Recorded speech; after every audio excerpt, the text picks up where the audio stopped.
You'll be alright, soon. Alright. Should we actually do it on special occasions? Ourselves. I'll sit here.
Good evening, everybody.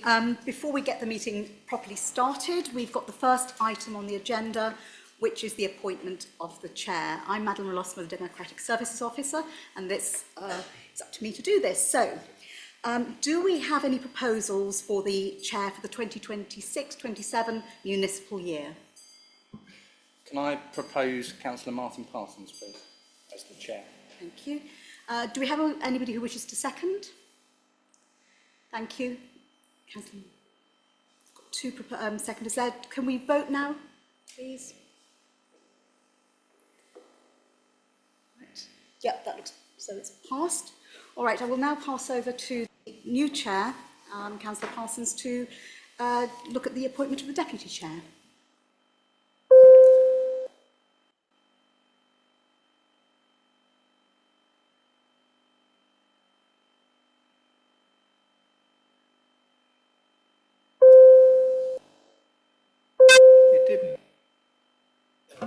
It's the other one. Technology. I will propose Councillor Amy Kirkby-Taylor. Could we have a seconder? Thank you. We have about 3 seconders there. I'll take Councillor Somers. Those in favour? Thank you very much. That's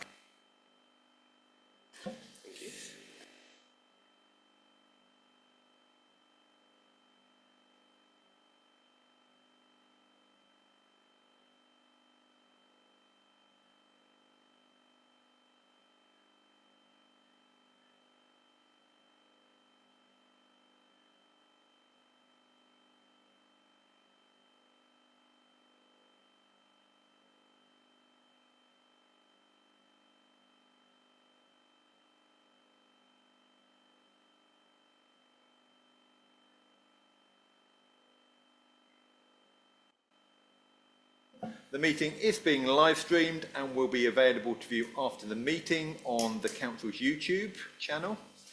A few matters of housekeeping just to begin with. Action in the event of emergency. We're not expecting an emergency and there are no practice alarms planned for this evening. So if an alarm does sound, please evacuate via the nearest emergency exit. Down the main stairs in that direction or the back stairs which are next to the council chamber and then into the car park behind the town hall in St Runwald Street. And we will have a short break at approximately 90 minutes. Speakers, please use microphones at all times, speak directly into microphone and please mute your microphones when not speaking. Use of mobile phones and other devices, including cameras by visitors, is welcomed. You're requested to use them discreetly, not to disturb the meeting, to set them to silent, and not use voice or camera flash functions. And I'm just going to give a moment if anybody needs to adjust their mobile phone. And for councillors, you may do so at this point without paying a penalty fine to the Mayor's charity. So next thing, have we got any substitutions?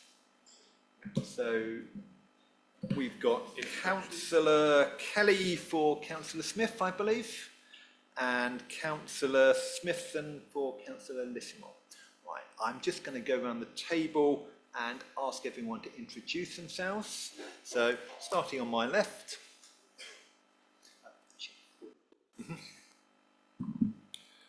Councillor Amy Kirkby-Taylor for Castle Ward.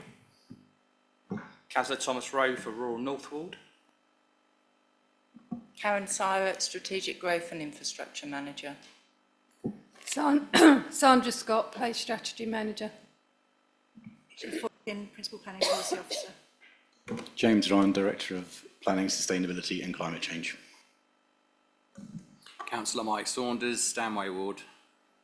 Sam McLean, Newtown and Christchurch. Councillor Vanessa Moffat, Mile End Ward. Councillor Sean Kelly, Wivenhoe Ward. Councillor Natalie Summers, St Anne's St John's Ward. Councillor Lee Scaldis, Old Heath High and Rowhedge. Councillor Jeremy Higgins, Stanway Ward. Councillor Rhys Smithson, Tiptree Ward. Madeline Rossmer, Democratic Services Officer. Thank you very much. And do we have any declarations of interest from councillors? Councillor Smithson? Thank you. Declare a non-pecuniary interest in agenda item 9, Appendix A8, homes, as portfolio holder for housing. I will obviously have a keen vested interest in that. Thank you, that's noted. Are there any other declarations of interest? Okay. And we come on to the minutes of the meeting held on the 18th of March. Obviously, there were only a number of councillors who were present at that meeting.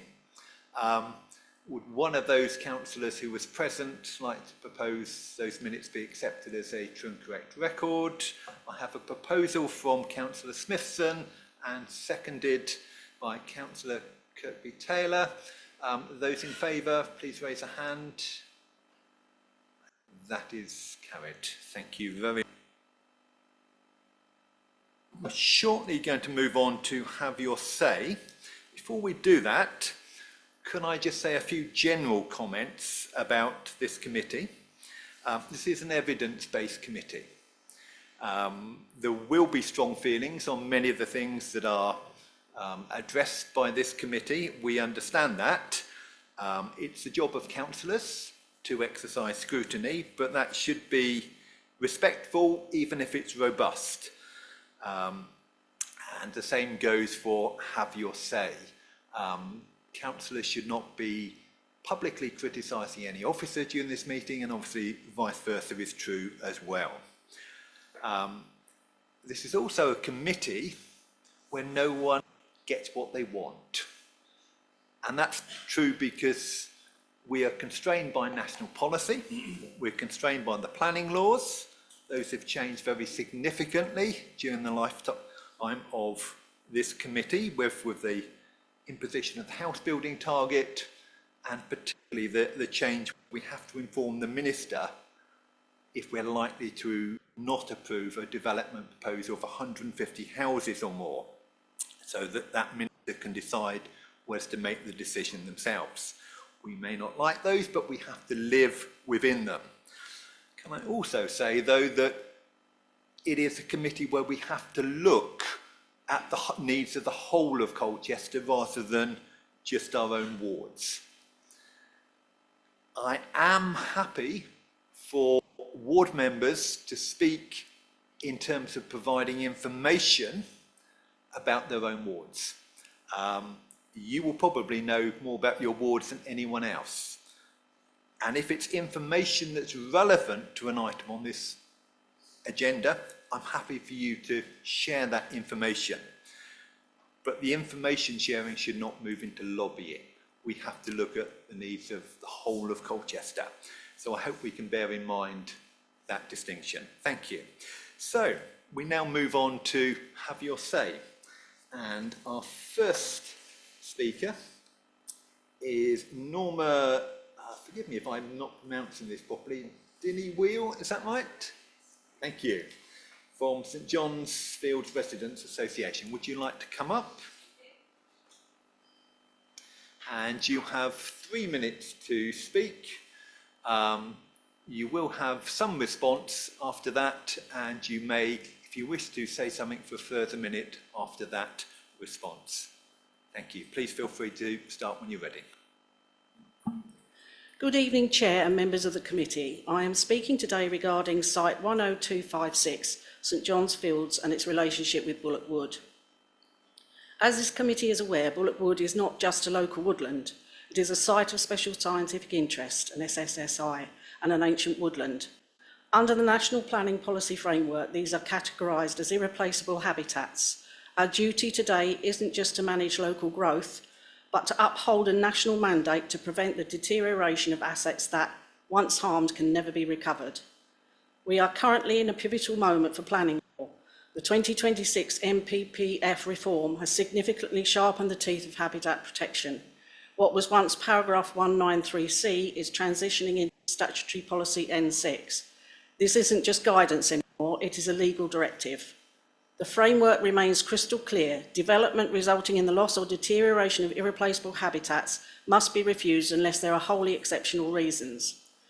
Let's be clear, the delivery of standard market housing on St John's Field does not meet the legal high bar of wholly exceptional. In fact, the new 2026 reforms specifically caution against using housing targets to override the integrity of SSSIs. If this committee approves St John's Fields as currently proposed, it risks a direct conflict with the emerging national development management policies.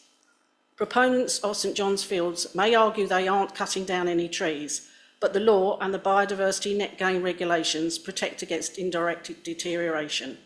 By placing hundreds of homes on the literal doorstep of an ancient woodland will introduce urban edge effects, light pollution and domestic predation that devastates SSSI birds and invertebrate populations, recreational pressure, the sheer trampling effect of thousands of new residents, hydrological stress, construction on St John's Field risks altering the delicate water table that has sustained Bullock Wood for centuries.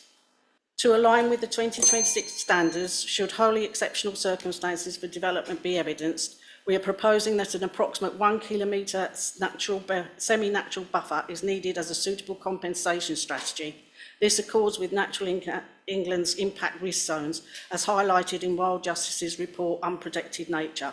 This may render the development of St John's Fields unviable. In conclusion, Bullock Wood is a relic of Colchester's natural history that has survived since the last ice age. We cannot allow it to be degraded for a short-term housing allocation. I urge the committee to reject the inclusion of St John's Fields Site 10256 in the Regulation 190 submission. At the very least, you must mandate a comprehensive environmental strategy that prioritises the SSSI over housing density. We must for the future. But we must plan for the future, but we cannot build on the ruins of our most precious natural assets. Thank you.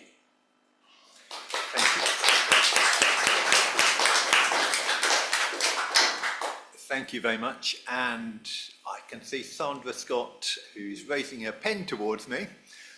Sandra, could you specifically address the particular planning issues and planning law that were raised there? And any other comments you'd like to make? Thank you. Yeah, excuse me. Yeah, first of all, I was, as this evening's agenda is not considering site allocations specifically, I wasn't going to make any sort of specific comments around the inclusion or not of a particular allocation. I think the points raised makes some valid concerns and refer to constraints that the evidence is very clear about and provides the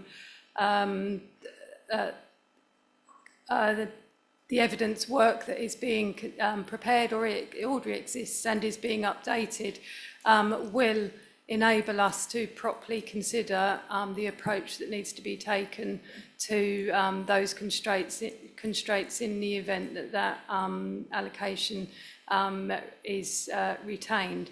The position with regard to the planning law in relation to ancient woodland sites of special scientific interest, irreplaceable habitats, and I think that's probably, I lists those in detail that were referred to, are all requirements that we, as part of the planning process and plan making process, we need to give due consideration to and provide appropriate response and policy safeguard and protection, and the plan going forward will ensure that it does that. Some of the policies that are on the table this evening cover some of those issues, and the way in which those are reflected in the site allocation considerations will be addressed at a later committee. Thank you. Did you want to respond to that? I just wanted to make one other little point, saying that we do welcome the update to EN4, particularly 4.20 and 4.21. We would encourage Colchester City Council to carry out coordinated site-specific surveys to justify or not development on St John's Fields, and, if justified, the scope of mitigation works to protect Bullock Wood from harm to underpin the updated EN4 policy. Thank you. Thank you very much.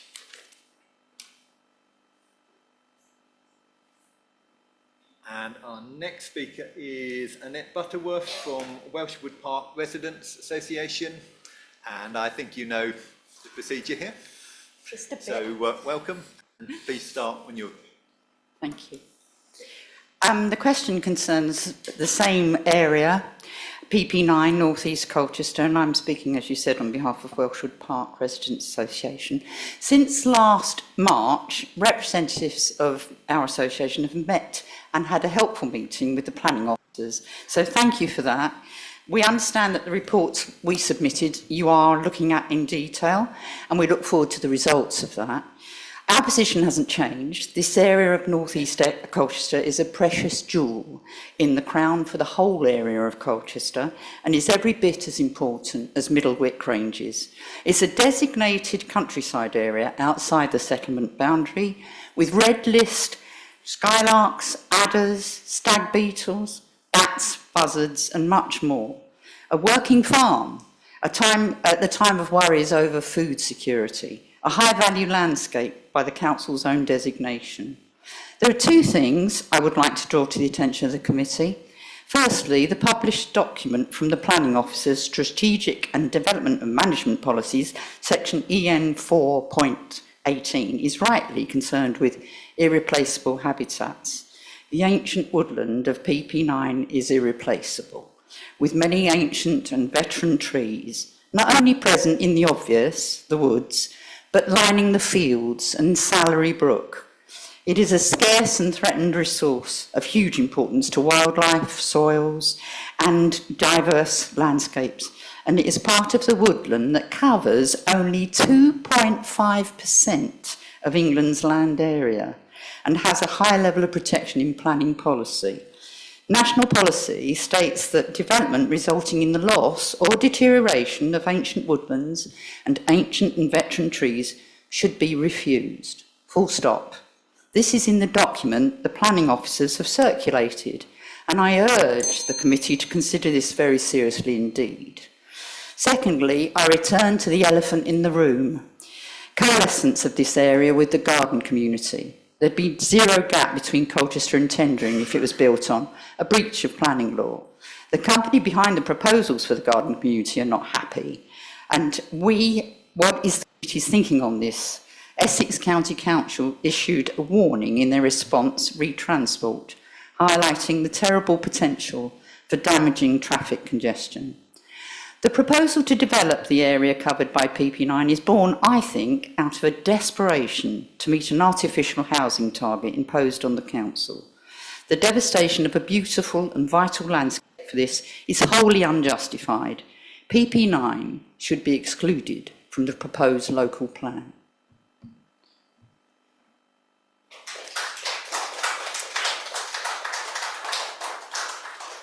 And I can see Sandra looking at me again. So there's a number of issues there, Sandra. So we've got red-rated species, which are the rare ones, the ancient woodland, and also an issue we've looked at on this committee before, about how do we stop rural areas merging together into conurbation.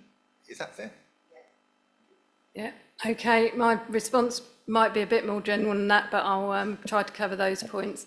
First of all, just the reports, review of the technical reports referred to, that work is underway and we're awaiting the outcome of that, and that will form part of the consideration going forward once we have that, along with other evidence. The reference to policy EN4, which relates to irreplaceable habitats, which is part of the consideration this evening, provides the necessary, or seeks to provide the necessary protection and proposals and the requirements in relation to any proposals which may impact on such habitats, and any allocations or planning proposals that go forward where they may be affected would need to ensure that they adequately demonstrate how that can be safeguarded and any necessary mitigation. All of those things need to be considered as part of the through the evidence-based approach as we consider the allocations. That equally applies to the ancient woodland and the other areas of constraint. And in relation to the need to avoid harm from coalescence and the impact of the sort of cumulative impact with the garden community, again, the policy approach, the consideration and the way in which any requirements would be provided in the event that an allocation were carried forward on this site need to reflect and have regard to giving those safeguards adequate consideration. No site allocation would be 100% built on. There would be many other requirements that respond to the constraints and challenges and the safeguards that are necessary, which would all form part of the consideration in the event that this is taken forward. And then the cumulative impacts of things like traffic will all be part of the consideration from the evidence that is underway and will inform the plan as a whole later this year. Can I just clarify in answer to the question, are you saying you would envisage there would be some sort of a buffer between that settlement and the garden community?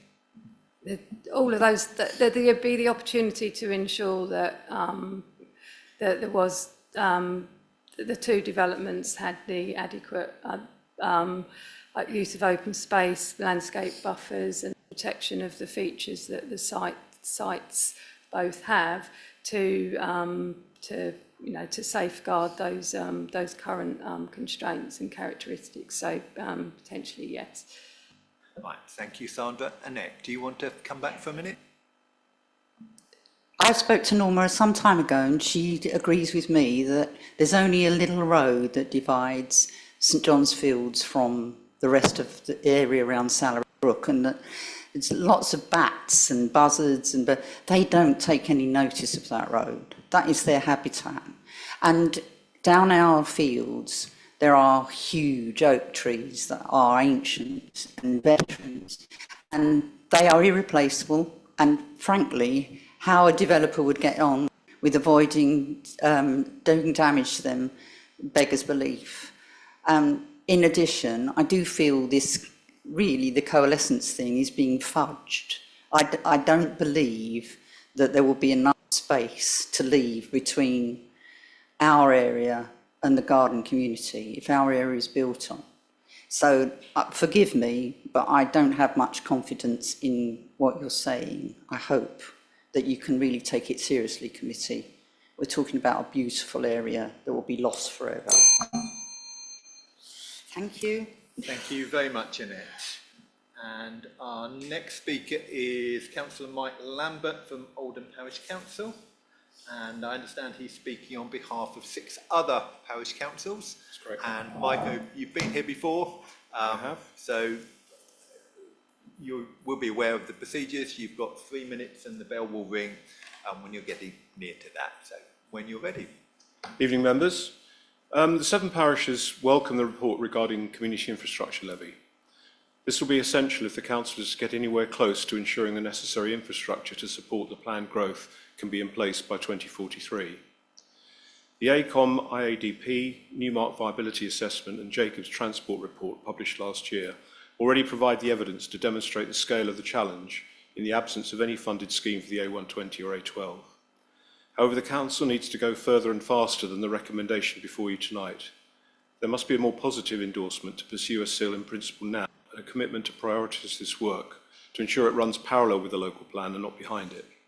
Members will be only too well aware of the number of applications for residential development that are now coming through, with no prospect of securing adequate contributions towards infrastructure. To succeed, the SIL will require a business plan that sets out how funding will be used to phase delivery of infrastructure over the planned period. We know there's already a significant infrastructure shortfall even using SIL, and the case for additional funding needs to be built now and through the local plan to lobby government to reinstate funding and to explore alternative opportunities with local and national partners, including the new Essex Mayor. The ability to implement new policy ST7A will be dependent upon a programme of works that can be forward funded during the early part of the plan period and not back-ended, as with so much of the infrastructure provided through Section 106. In particular, the Council should explore options such as the Public Works Loan Board or private capital to use the anticipated income from SIL over the next 15 years to generate funds up front to carry out delivery. The strategy and vision in the local plan as a whole ignores the scale of the challenge facing the City Council and its successor authority, and fails to use the evidence it already has to incorporate robust policies to underpin the delivery of the plan and demonstrate how the objective of a significant modal shift away from the car to avoid an economically damaging gridlock in the city can be achieved. The Reg 19 draft will need much greater correlation between plan and delivery. The plan treats these as two separate issues when in fact the absence of a deliverable business plan to implement and deliver infrastructure means the local plan is at risk of failing again. Policy ST7A as drafted seems to ignore the reality set out in the three key documents I referred to. It's a development management policy to justify developer contributions on individual sites. It's not a strategic policy setting out and justifying what's needed to make this level of growth genuinely sustainable and the means by which it is to be delivered. I'll stop there. I've got something else to say, but I'll say it in my minute to come. Thank you. So, thank you. I'm going to ask Karen Sivert as Infrastructure Manager to respond to that. Karen, there was a lot in there about SIL, and obviously we're talking about SIL later in the agenda. Particularly the issue was raised about how quickly can we get it there and can it be front loaded? Could you address that specifically, please? Yes, certainly. I think unusually, Mike, we're probably on the same page tonight. The report that the Chair refers to later on talks about SIL and what it can do, what it can't do. And we have the Local Development Scheme report, which sets out the timetable for introducing SIL. What they do is they do set out that we need up-to-date policies to inform a SIL, because we can't set a viability charging schedule based on out-of-date policies. So we need to cost the policies. If we introduce or stick with 30% affordable housing, for example, it has a much different impact on viability than reducing affordable housing. So that all plays into the mix. But we are looking to have a timetable that does run parallel to the local plan, reflecting what I've just said. So I think we're talking about consultation, examination, and then adoption in the autumn, or around the same time as the local plan next year. So it would be running parallel. The infrastructure work which you refer to is ongoing. We've had various iterations and stages of that work, and the next piece of evidence will help us prioritise some of that infrastructure, which goes into the infrastructure list to accompany a SIL charging schedule and to justify that. What it will also do is enable us to lobby better, both at a regional or county level and also at a national level, because development won't fund everything that's on that list, and it can't and isn't supposed to fund existing infrastructure deficits. So we do need to look at those other funding sources as well. And in terms of front-loading the process, I'm not in the administration, so I'll leave that to others to decide the appetite for Public Loans Board and arrangements like that. Certainly, SIL offers some assurance, I guess, about incoming funding, because it's non-negotiable, whereas Section 106 is and can be negotiated on viability grounds. SIL can't be. So there is that assurance that money will come in should development happen. Thank you, Karen. Can I just ask you to clarify before I come back to Mike? Are you essentially saying that to front load it would be necessary for the council to take out a significant loan and then get that back from the SIL? Is that the gist of what you're saying?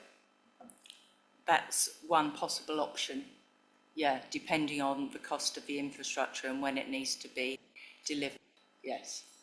Thank you. Just that was a clarification. Mike, do you want to come back? Just concerned that the recommendation to you tonight is about noting reports and agreeing to investigate rather than a positive move forward. I just wanted to add finally that 7 parishes do welcome the move to engage in further master planning at Marks Tay Growth Area, and they look forward to seeing a project plan showing how the local community can be involved in the longer term planning of Marks Tay and its expansion into the neighbouring parishes. Not much has happened so far. We hope this will avoid the need for any preemptive decisions now on the shape and form of any new neighbourhood prior to a solution for the A120. Thank you. Thank you, Mike, and some important points made there. We have next Councillor Paul Armstrong from Langham Parish Council.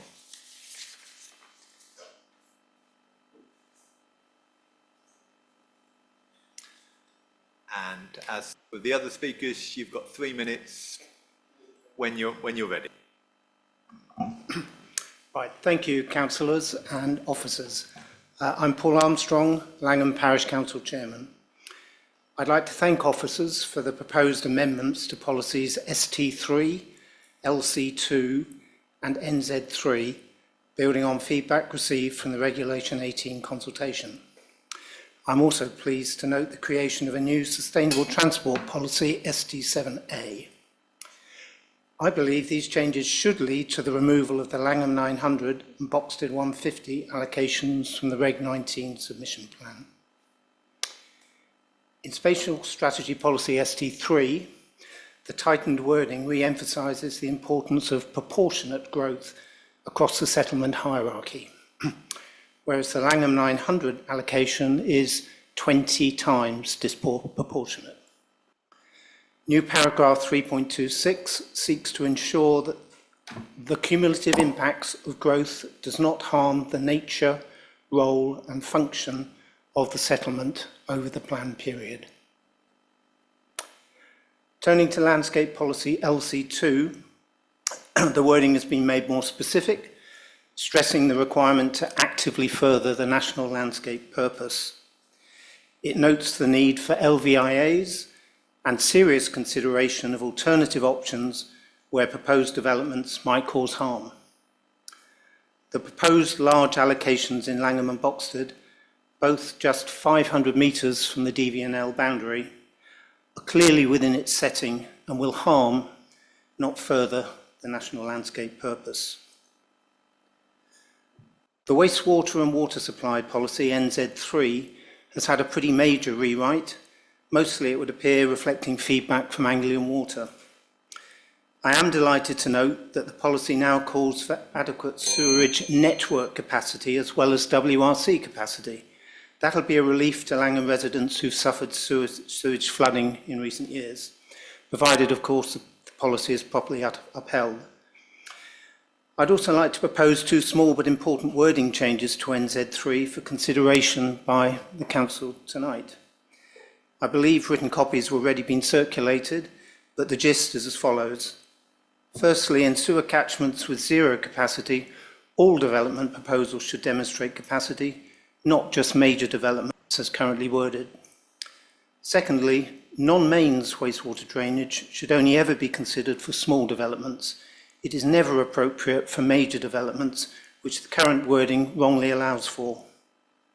What is permissible is a new appointment and variation of an alternative main sewerage undertaker, but there's no mention of that in the revised policy. Thank you. Thank you very much. Who's going to respond? Sandra? I'm happy to. Again, I won't make any comment in respect of the implications of the policy amendments before the committee this evening on the potential allocations at this stage.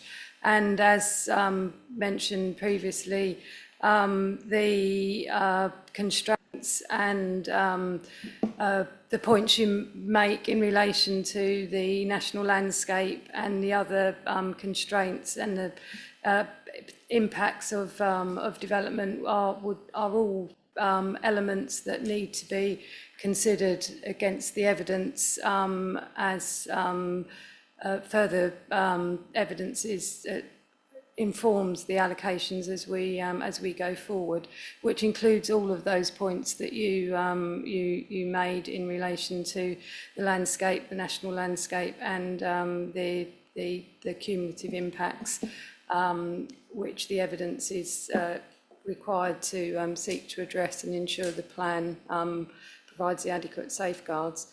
In relation to the, I'm not quite sure procedurally how you want officers to comment on the proposed changes, or if that's for the committee to debate and us to comment later, but in terms of NZ3... I think it would be helpful if councillors on the committee were to note it now, and you might want to consider whether you want to propose an amendment or not on that when we come to that item, but it's helpful to have that written down, so thank you for that, Paul.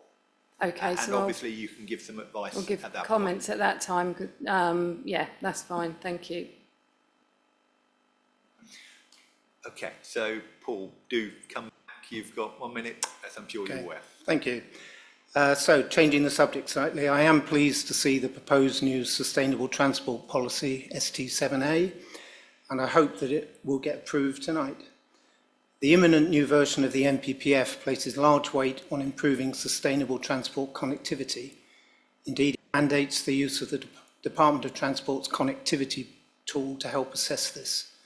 The tool confirms that Langham isn't a suitable location for large housing growth, and importantly, there's very little realistic hope of improving its sustainability due to its distance from Colchester. Thank you. Thank you very much. And our final Have Your Say speaker tonight is Caroline White, who's addressing us on behalf of Middlewick and Cymbeline. Is that right? Please go ahead. Good evening. We are grateful for support shown for this proposed deallocation of Middlewick.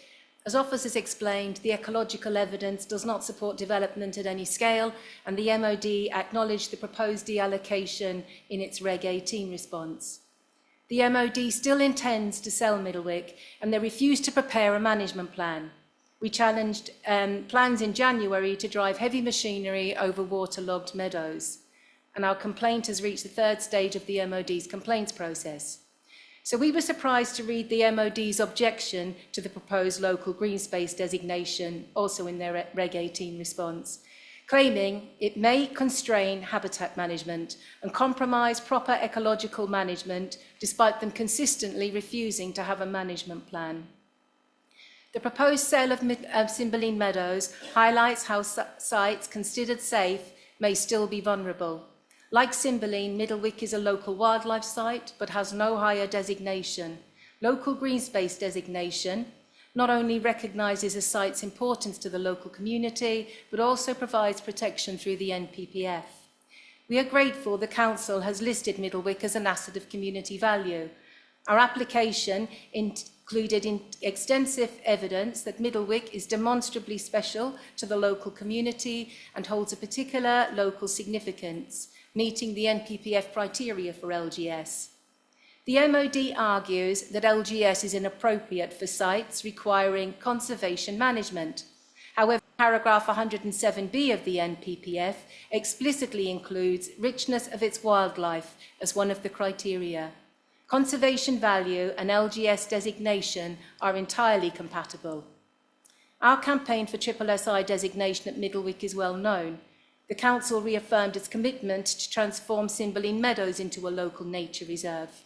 Some argue these designations are restrictive, unhelpful and unnecessary. We would argue they are often the only meaningful protection our most vulnerable sites have. In one of the world's most nature-depleted countries, they are the last line of defence for places of exceptional importance. The PPF, recognises that richness of wildlife is something communities value, while the Joint Intelligence Committee makes clear that halting biodiversity decline is a matter of national security. Sites like Middlewick and Cymbeline underpin our economy, national security, health and well-being. A balance sheet can record the cost of protecting nature, but it cannot measure the cost of losing it. Will the Council commit to designating Middlewick as a local green space and ensure language around green spaces and sites of high biodiversity reflect the significant benefits they bring to our community? Thank you. Thank you very much. And I can see Sandra moving forward again. So, Sandra, are you happy to answer that? Yes, thank you. And your comments of support in the relation to Middlewick are noted.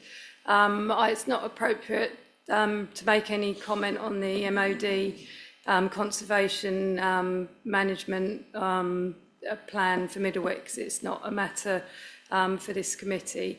The final question posed in relation to local green space designation for Middlewick is referred to in policy GN3, which is part of the papers presented in the report this evening. And in that policy, it's proposed to retain the designation of land at Middlewick Ranges as a local green space. And officers remain of the review that the evidence supports the requirements for the designation, including those cited by Caroline this evening. So hopefully that answers that point. Thank you. And Caroline, you've got 1 minute. Thank you. Thank you, Sandra, for that, and that's welcome news. The reason I brought up about the conservation was obviously that's the basis of the MOD's objection to the LGS, so we just wanted to cover that. I mentioned about language, and the reason I did that was because, you know, Middlewick has been seen as just this green place of just, you know, like my back garden, one of the prospective developers said to us. And recently in the council, there has been discussion about Cymbeline Meadows, and it's been talked about as an asset that is not providing enough of a financial return on its investment. And I'm assuming that the MOD consider Middlewick exactly the same as that. Well, we've just had a heat wave, you know, the last couple of days, result of climate change. Next week we could have flash flooding, and we could be looking at flash flooding. It's important that we actually maintain our sites of high biodiversity, and we have the St John's group here, you know, and the Welsh Wood group here as well this evening. And sorry, I could keep going. I'm sure you could. Could I just make some general comments while many people in the public gallery on the have your say? You are very welcome to come back time and again to local plan meetings, though can I remind you that our procedure rules mean that you should be raising a different issue. It may be about the same area, but it should be a different issue in each meeting. Thank you very much. We will now move on to item 9, which is the Colchester local plan update. And do we have any visiting councillors wishing to speak? And I believe we have a statement.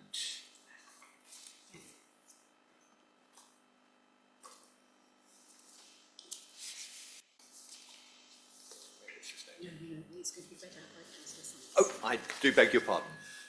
So you will be much happier to hear Councillor Somers' dulcet tones rather than mine. Unfortunately, this Microsoft Outlook has just decided to do an update, so I'm just going to have to access it on my phone. Here we go. Yes, so a statement from Councillor Paul Smith. I regret that I'm unable to attend in person due to this meeting being rearranged. I would like to draw attention to EN4 sections 4.20 and 4.21 regarding the protection areas for woodlands. It appears to be that the proposed policy is not clear on precisely how much the minimum area should be. 15, 30 and 50 metres are all mentioned. Given that we do have a 50-metre zone around the garden community, it would appear that this figure has already been accepted, and so we should provide at least this level of protection to the more ecologically valued areas covered by this policy. I should also like to specifically include the level of existing development within the protected area as one of the criteria that would require more than the minimum level of protection. Thank you. Thank you very much. And we've got the report before us, which councillors will see in their document bundle, and which is headed Colchester Local Plan Progress and Strategic Policies Development Management Policies. Sandra, you've written the report. Would you like to summarise the key issues in that for councillors and members of the public? Thank you. Yeah, good evening, everyone. This report provides an update on the work being undertaken to progress the Colchester Local Plan following the consultation on the Preferred Options Plan and the summary of feedback presented to committees on the 11th of February and the 16th of March. The new Colchester Local Plan is structured in 3 sections: strategic policies, development management policies and place policies, which include site allocations. This report provides the proposed wording for most of the strategic policies, other than housing and employment supply and distribution, and infrastructure and impact mitigation. It also provides the majority of the development management policies, other than policies on net zero. The committee is requested to agree the policies presented in this report for inclusion in the submission draft plan. Paragraph 5.2 of the report lists the policies which are presented to the committee this evening for consideration and agreement. Appendix A sets out the policy wording and the supporting text proposed for inclusion in the plan for each of the listed policies. I don't intend to go through them in detail because all the information's there, and happy to cover any points the members may have during discussion. Paragraph, sorry, I've lost my place.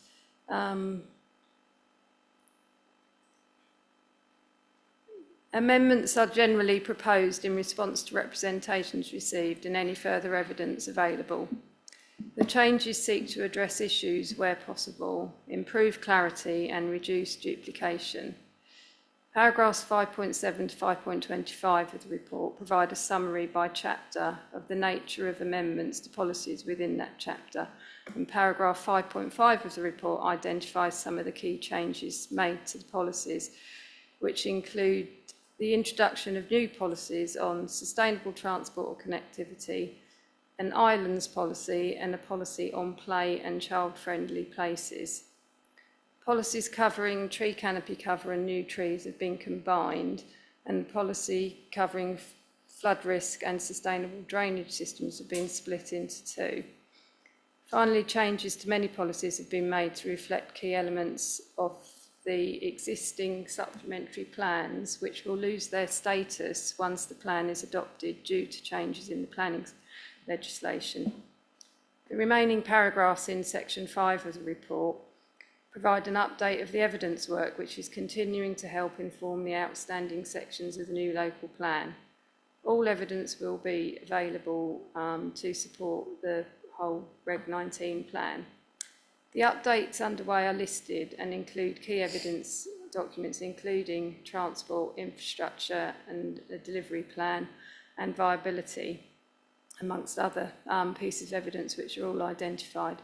Additional evidence has been commissioned in response to representations is also underway, some of which has been referred to this evening, including ecology and landscape reviews related to North East Colchester and master planning work at Marks Tay. A summary of the latest evidence on sport and heritage impacts are also set out, and full reports are available on the website. Finally, as required by legislation, updates to the habitat regulation assessments, sustainability appraisal and strategic environmental assessment are also underway and will be available to support the completed Regulation 19 submission plan. As a reminder, the recommendations in section 2 of the report in the Local Plan Committee this evening is asked to agree to the policy wording as presented in the schedule attached as Appendix A for inclusion in the submission draft plan, to agree for publication for Regulation 19 consultation and submission to the Planning Inspectorate, subject to agreement of the remainder of the plan in August, and to note the updates on progress and evidence set out in the report. Thank you very much, and myself and the team will do our best to answer any questions you have.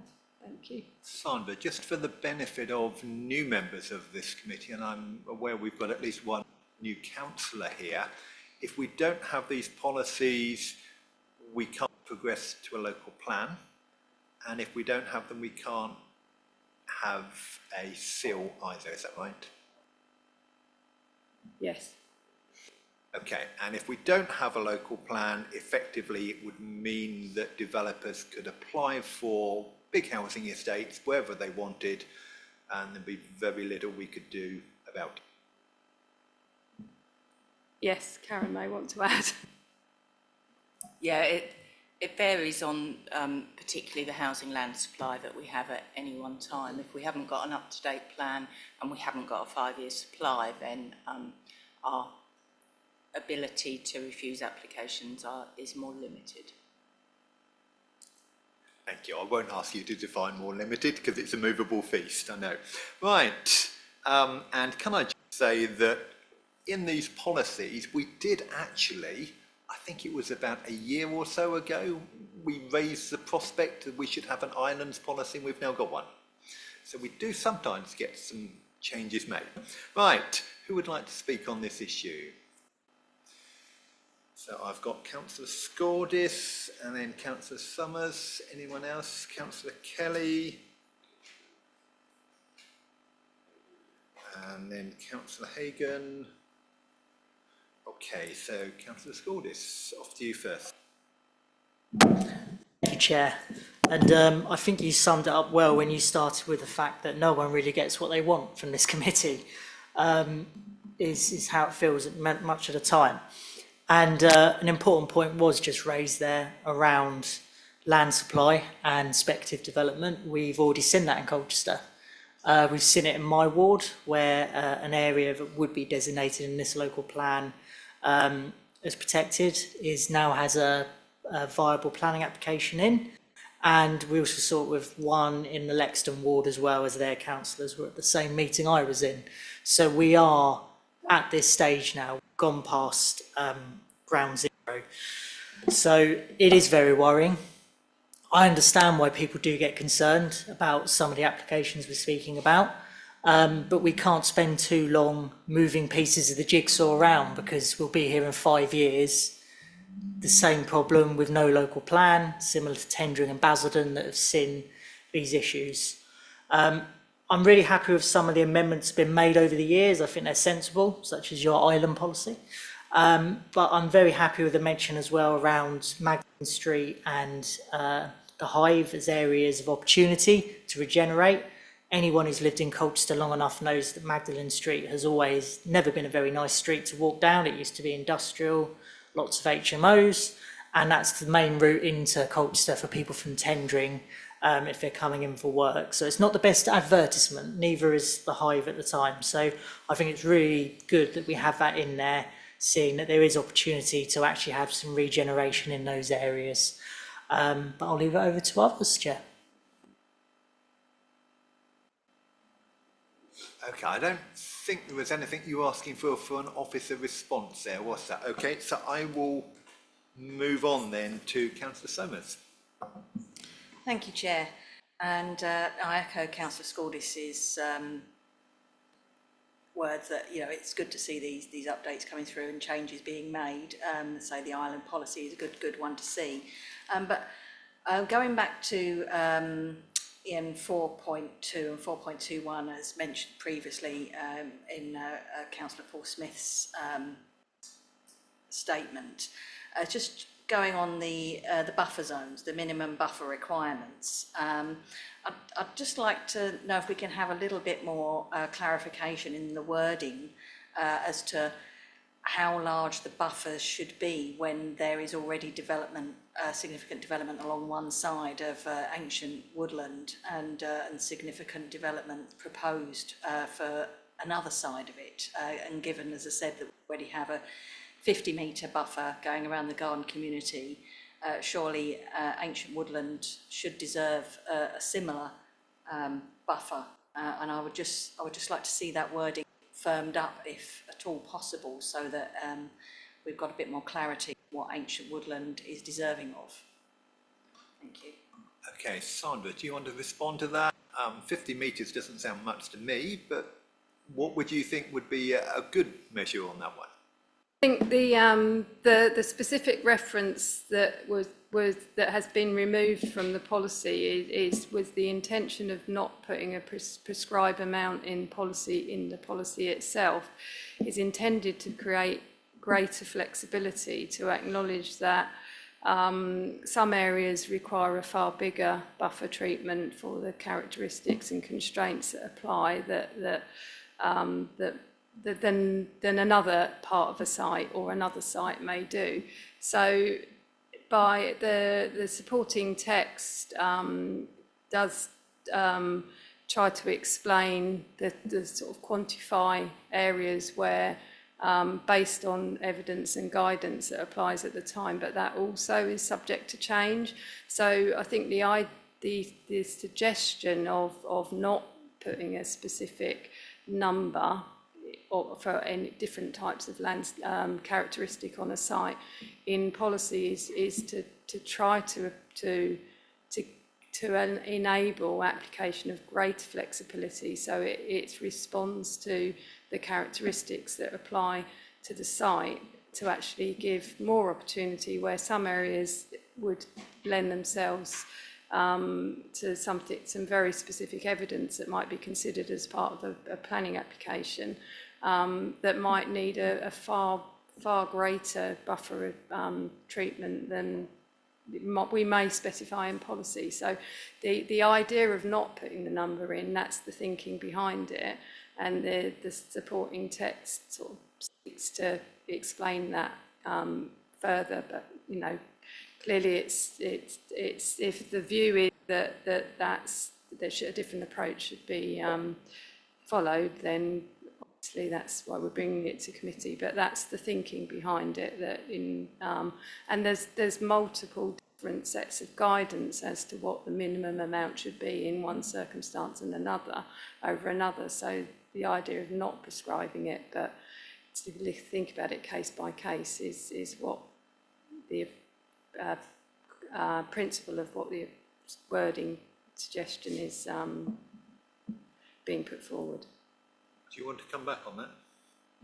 Yeah, because obviously you said that you don't want to quantify, because obviously you could put a larger one on, but then equally that could go in the opposite direction, couldn't it? And you know, you could go for the minimum amount of buffer. And as I say, when something is already significantly developed on one side, I think we could potentially look at just clarifying that means you get as I say, a minimum buffer of say at least 50 metres on the other side, if you know, just in these specific sort of circumstances. I mean, obviously if a site isn't developed at all and you've got a lovely ancient woodland with nothing around it, then obviously there's more room for flexibility. But when you have got an ancient woodland that's already developed along one side, I just think there could be a little bit more clarification that there needs to be a lot more protection on the currently undeveloped sites. So, Sandra, I suspect some of these people here, the question that's come up in the have your say, is that flexibility basically removing the protections? I think I just wanted to add that what we're considering this evening in EM4 is a general policy for all applications that come forward. What we haven't got before us, which will come, is the site allocations, and each site allocation will have a specific policy, and if there are any characteristics and constraints that apply specifically to one site over another, then there's the opportunity for those site allocation policies to require something very specific in response to evidence and elements that refer to that site. And so we wouldn't really be relying solely on EN4 where we have site allocations, because the opportunity for site allocations to nail down in that detail that is bespoke to a particular site is what is yet to come in detail, and the amendments to be considered and proposals on allocations, and I would suggest that that's the place for something more specific that would have the benefit of being informed by evidence that might be before us in specifying something greater, or maybe quantifying it further if the evidence helps us do that at that stage. But I don't know if anyone else got any other comments. James. Yeah, thanks, Chair. And thanks, Sandra. I mean, I totally agree with what Sandra's saying. This is a generic policy that will apply to the entire plan. I think a lot of the discourse is about a particular potential site allocation, and it's already constrained nature of that piece of ancient woodland. I think in many respects that kind of speaks to the actual importance of having a local plan, because not only does it tell you where you can put your preferences for development, it can have a detailed set of policy criteria on a site-by-site basis. And if there's a general feeling that that site needs a larger buffer, you can be absolutely explicit about that, and developers can know exactly what they're supposed to provide. So that's one of the important reasons to have a local plan in the first place. So I think this policy does exactly what it needs to on a generic basis, but we can certainly look at the detail of the buffer on a site-by-site basis when in the next section of the plan comes before members. Which will be the next meeting? It's in August. I'll allow you a quick response. I have got 6 other people waiting. Yeah, no, it's just unfortunate I'm not actually going to be able to make the August meeting, which is why I kind of wanted to clarify it here, unless there's any way we can push the next meeting by a week. Okay, Councillor Kelly, please. Thank you, Chair. I'd like to talk about ST7 and also partially ST7A. As I've mentioned before, I think ST7 is a particularly dangerous policy within plan. I think it is a trap, and I don't think we should approve it as it stands at the moment, because I think it causes a big problem for us. ST7A potentially exacerbates it, but the intention obviously is good. But the issue I have with ST7 is that it specifically says that you're not going to approve things if they can't demonstrate adequate infrastructure to support the development, and that it will be refused. And this is great, this looks really good. Okay, we're not going to have anything built which doesn't have the necessary infrastructure to go with it. But as we've seen separately, there is a big shortfall, about, I think it's 800 million off the top of my head or something, or 500 million, I don't know, it adds up to 13, one way or the other. Which means that necessarily,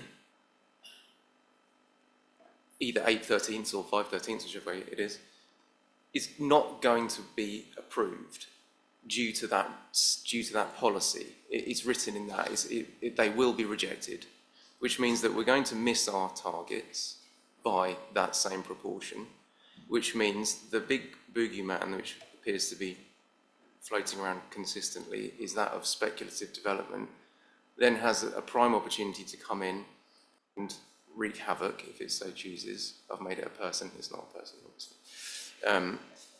And ST7 allows this. So what I'm suggesting is that ST7 has effectively a release valve of some description added to it, which is that if the council notices or feels like it is in danger, not feels, thinks, sees, observes, that it's in danger of falling into this trap, that an assessment can be made on a case-by-case basis of all of the current developments that have been put forward. So you can look at what is the least damaging, and this isn't great, no one's going to, this is not getting what you want, but what is the least damaging option if, for example, one of these developments says, we can't do this, we can't make it work, we don't have enough money, we can't build all the roads or whatever it happens to be, but we could get close, we could get to 90%. And another development says, we can get to 80%. And another one says, well, we can only do 50%. On that basis, you would say, well, the one that can do 90% seems like the lesser of three evils in that context, and allows us to hit our target, thereby removing the prospect of speculative development. So effectively, what I'm suggesting is that ST7 is loosened partially, but loosened in a way that allows the council to remain in control at all times, because ST7, the way I see it, an opportunity for something that I don't think anybody wants, which is for the government to step in and decide where things can be built. And the way that the maths work at the moment, the way that ST7 is worded at the moment, almost guarantees that that's going to happen, and we're going to end up with the government going, no, build here, build here, build there. No one wants that. So I think we need to be canny with ST7 and have something in there that allows us to remain in control even if the numbers don't quite work. But that's not to say that in a situation where someone's got numbers that don't work and someone's got numbers that do work, that we go, that's all right, no, you can go ahead anyway. That wouldn't be the case. It would be if we'd run out of funded development proposals, that it triggered this mechanism that allowed us to remain in control whilst doing the suboptimal thing. And one point about ST7A, which I think is pretty good in general, is around, firstly, I don't know what vision-led means. That needs clarifying. That seems woolly to me, and I don't like it. And also, it sort of appears to be based on something that doesn't actually happen in real life, which is everyone going, oh, everyone's going to ride a bike, everyone's going to skateboard. They're not. They're still going to drive the cars. So I think there needs to be some sort of mandate on the developer to say best endeavours to do that, but we will also plan for the inevitable, which is that people aren't going to do that anyway, but try and get them to do it, but have a duplicate plan almost in place, which is, okay, on the basis that people don't start riding everywhere and do still use their cars, then how does it work? Because then I think we'd stand a better chance of not being totally gridlocked and sitting on Clingo Hill forever. Okay, Karen, as infrastructure manager, can I ask you to address both the problem that Councillor Kelly's identified with ST7 and also his proposed solution? Yeah, ST7 isn't actually before the committee tonight, so I think what we can do is take away what Councillor Kelly has said. Yeah, ST7A is on the agenda, but ST7 isn't, because we want to amend it further. So what we'll do is take away what you've said tonight and look at how it might be amended to reflect that, and if that's possible to do. In terms of the vision-led element, is I think that's probably taken from the MPPF, because that introduced a requirement for transport policy to be vision-led, and that was introduced in the last plan or one before. Pardon? Oh. And so I think it's always been a bit woolly, shall we say, as to what that means. So I haven't got a if the government definitive uses answer. the term that councillors don't understand, the public probably won't either, and it will need some explanation. Councillor Kelly, are you happy to put that in writing and copy the whole committee in so that that can be looked at? So which bit? Both bits? The vision bit or the not the vision bit, the problem and your proposed solution. Oh yeah, sure. No worries. Thank you. Is there anything else you want to say on this? No. Okay. Yes. Karen, to the point that Councillor Kelly was making, is that correct in the assumption that we would be hamstrung in the event that the infrastructure couldn't make it, so we would therefore have to sort of cancel it. Is this is the presumption of the question, is it valid? Is this actually a scenario that we would face given the current wording? I'm not someone that takes very well to hearing things. I have to see them written down and I haven't got it in front of me. So perhaps if Councillor Kelly can circulate his comments, then we can respond. Okay, fair enough. Is that All right, okay? thank you. Yeah, perhaps we could have that on the agenda for next meeting. Right, next we have... Oh, sorry, I can't read my own handwriting. Councillor Hay. I don't take any offence, Chair, thank you. And congratulations on your chairmanship, fantastic, fantastic. I just got a couple of points actually. So this bit of paper here that's in front of me says major crossed out on all developments. So I just need some clarification, and maybe other members as well do perhaps want to understand what major denotes. What's that threshold between the break point, because someone's going to build a couple of houses. Seems like they've got to go through a lot of tick box exercises to plumb it into an existing mains, but that's just me. But actually, it does sound like a potentially good idea. Secondly, actually links in with the SIL item. Affordable housing, if the affordable housing numbers are reduced, does that increase SIL receipts? Or would that increase SIL receipts? So maybe that can be looked at to come back at the next meeting, because I believe there is a crossover there slightly. So we have that information because it does actually say 30% under policy H2. But actually, if we can increase SIL receipts by a substantial amount, then members might want to know that information. And the opposite also means that if there isn't any changes, is there an argument to increase affordable numbers as well? So we need to have that information to make an informed decision. That's the 2 points I wanted to raise, and well done to my colleague on the right for raising those valid points.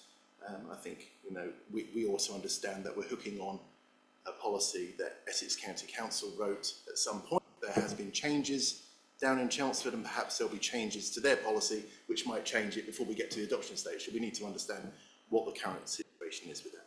Thank you. So, what is a major development and the impact on social housing and SIL? Okay, major development for residential, it's 10 homes or more, or half a hectare, depending on whether it's outline or detailed. For commercial, it's 1,000 square metres or more, or 1 hectare, and it can also apply to minerals or waste applications, which of course we're not the planning authority for. So that's national. In terms of affordable housing and SIL, yeah, that is the whole point of the viability exercise, because the policies, whether it be affordable housing, whether it be net zero, even the type of affordable housing. So we know in Colchester the big need is for social rent. It probably is across the country, isn't it? But then affordable rent and shared ownership, they obviously, depending on what tenure you use, that has an impact. So all sorts of things do, and that's what we've got to look at in the whole. But yeah, it's a good point. All of that impacts on what we can charge for affordable, for section 106 and SIL.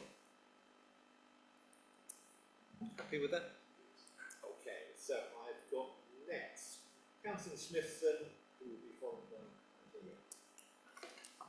Anthony. Thank you, Chair. Thank you, officers. Karen. Thank you, officers. Officers, thank you very much. The changes are moving us in the right direction, I feel. I have 2 questions, one regarding buffer zones and then one regarding policy PC1. So with buffer zones, when we talk about individual policies for individual sites at some point in the future, does the buffer have to be the same size on all 4 sides, or can it be a varying size on the different sides of the site? And then question 2 is regarding policy PC1, healthier food environments and takeaways. And I think it's absolutely laudable that we're trying to do this. I completely support it.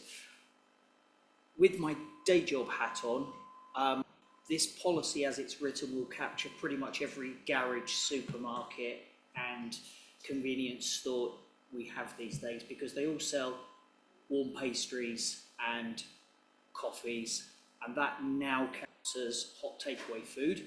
And when you start looking at where schools are located, so certainly within Tiptree there are 6 within the 0.2 miles. So is this policy going to only apply prospectively to new applications, or actually are we trying to tighten this up so that existing ones will have to fall into the health assessment impacts as well? Because that, as it's written today, catches an awful lot of places like Tesco's. Karen. Yeah, it'll be new proposals, and quite a lot of them are probably permitted development, in fairness.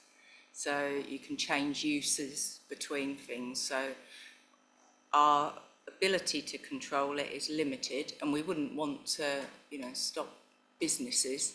It is just those fast food takeaway type establishments. But again, even that differentiation between that and other food that's available to take away is difficult to actually determine.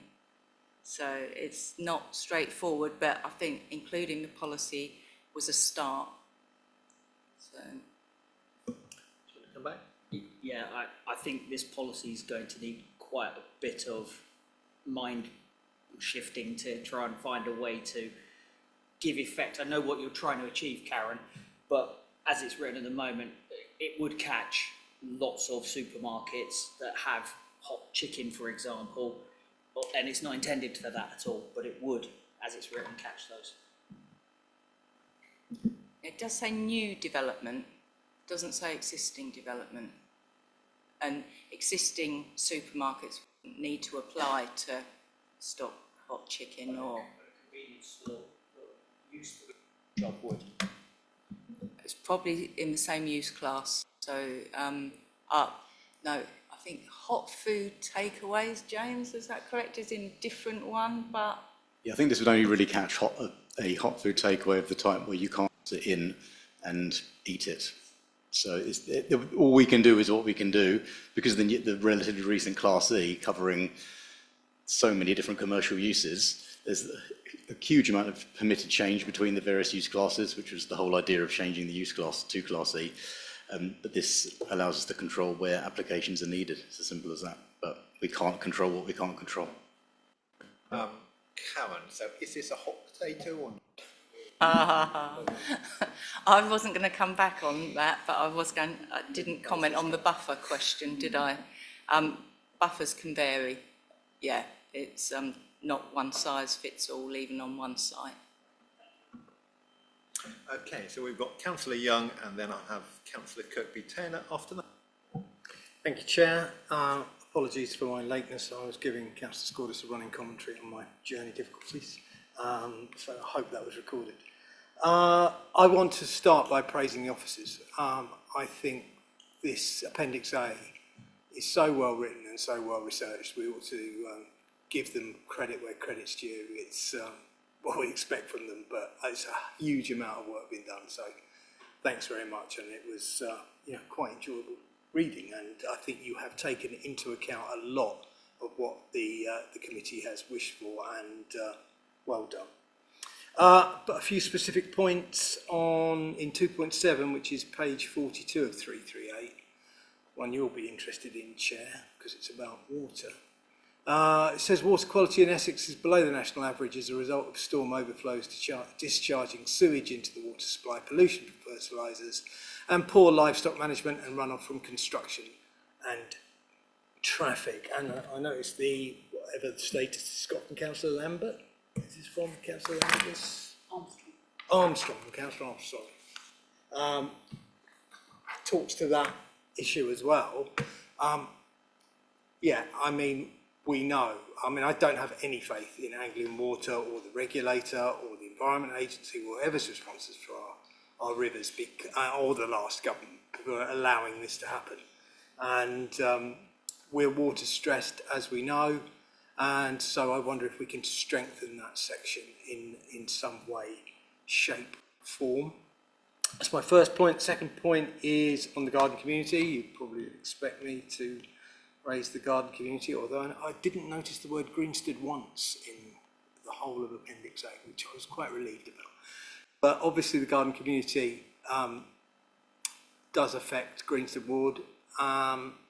What I wanted to say and point out is that, and I think this needs underlining so many times, because I think people do still expect that the garden community will get approval and then 7,500 homes will pop up.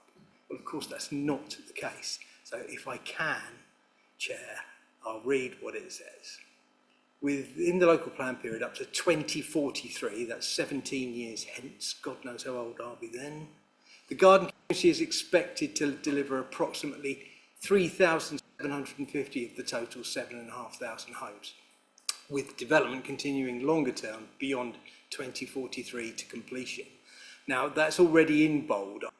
Put it in bold, underline it, and probably put it in a bigger font, because that is the gradual phased nature of that development. So I wonder if we can also strengthen that wording, if not, or highlight it even more than it is. Next, affordable housing, which is page 124 of 338. I don't think we can. Councillor Young, yeah. If you're going on to a different topic, I'm just going to ask the officers to respond to your first Are you all one, right and to then do I'll all, come back to you. all of them and then come back? Or do you want me to stop now? If you'd like to respond to the first points, and then I will come back to you. Don't lose the public. Yeah. In relation to paragraph 2 section 2.7 on water, I think we can look at strengthening the wording in the supporting text, and likewise really for your reference to the phasing element of the garden community where it's referred to, can try and reiterate that in the supporting text further, I would say. Councillor Young. Yeah, so carrying on, affordable housing section policy H2 124 of 338. This is absolutely vital to us, I think. Isn't it surprising, and always surprising, that some developers come forward with 9 houses to develop, so they don't have to do any affordable housing. So I do it on almost any size, apart from, you know, really small ones. But 10 or more, yeah. Affordable housing can't be reiterated that we need it. I think Karen has already said this. All the types of affordable housing that we need, and we can't emphasise that strongly enough, I don't think, in this policies, the policies that we're putting forward. And finally, that wasn't really a question, more of a statement, but the final point is on density, which is page 180 of 338. I was at a debate yesterday with 3 councillors. It was Councillor Corey, Councillor Child and Councillor Naylor. And the debate was one of Colchester Forums, and it was, the motion was no more new homes in Colchester. And I thought, I'm going to local plan tomorrow, that'll be a bit ridiculous. Anyway, there was a lot of disagreement, as you can imagine, in the room and on the panel. But the one thing we agreed about was there needs to be higher density, especially in the city centre and some of the urban areas. And I don't think, this is the one part I think really could do with, if the rest of the panel of the committee agree, Chair, that needs to be made very clear. If you agree with the panel last night, the public who were there last night, and I think we've had general agreement about this. I think Councillor Laws has been very vocal on this in the past, and a number of councillors from all groups, that higher density, and we only need to look at some places in the UK, but certainly on the continent, where you can build higher density and build upwards rather than outwards, and still have the facilities and the green spaces and the cycling strategies and everything else you need, the waste management, and it still be a beautiful development. So if we can put that in the density part, density and density part, then I'd be very happy with that, and I think it would have general agreement across the council and with the public. Thank you, Chair. They're all my points. Thank you, Councillor Young, and we will note your journey difficulties under the heading of infrastructure.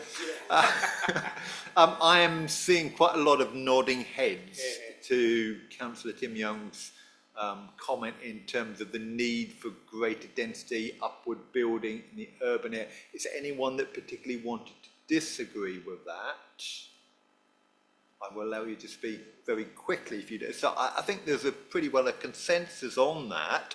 Obviously, we're at a stage where we've done regulation 18 about consultation. Can we find some way of thinking about that for the future, perhaps putting it into a policy somewhere? Yeah, I think it's already in policies to the extent that we've had pushback from several developers and land promoters that the densities are too high.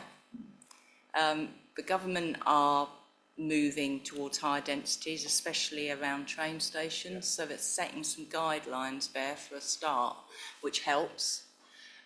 We will continue to push for higher densities because, as has been said, and Councillor Rowe next to me was in agreement, there are good examples of high density, and there's no reason we can't deliver those good examples in Colchester. And, you know, the highest density, we're sitting there, aren't we, in the Dutch Quarter. And it's a desirable place to live. So we can do it. That's low rise as well, of course. But there's no reason we can't build up as well. And in terms of affordable housing, what we have done in this plan is we're able to reflect the rural area designation that we've sought for other parts of Colchester. It did only apply to those parts within the AONB, but now it applies to all the villages under, I think, a population of 3,000 or something, which means we can seek affordable housing from a lower scheme size. Thank you. And Madeline, can I ask that Councillor Young's comments about increased density and height in the urban area be specifically in the minutes, please? Okay, so I have got Councillor Kirkby-Taylor, followed by Councillor Rowe, and then Councillor McLean. Yeah, we are going towards 7:30. If committee are happy, I've got no more speakers after Councillor McLean, so I'd like to go on to Councillor McLean, and then we can wrap up this item before we take a short break. Are we happy with that? Okay, thank you. Wonderful. I'll be very quick. 3 questions. Please can I ask for clarity over how we're going to be dealing with interactions where speculative development clashes with the allocations in the plan? Where we have approved speculative development and clashes. Specific example is the 200 odd homes on the wetlands which were designated as the open space. Second point is the buffer zones. It's already been alluded to by both Councillor Summers and Smithson. Is it going to be possible to use a square meterage type model, applicable only where there is existing uneven development around a heritage site or environmental site? And I just want to add to Councillor Young's comments on higher density, promoting mixed use.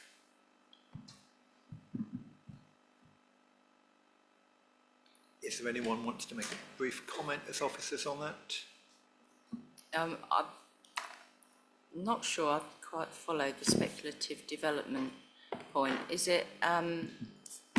So where we've had the speculative development applications put through and have been approved for housing on land that was going to be, or that is in the plan as open space and open green space, do we now have to make sure that that changes in the plan as it goes forward?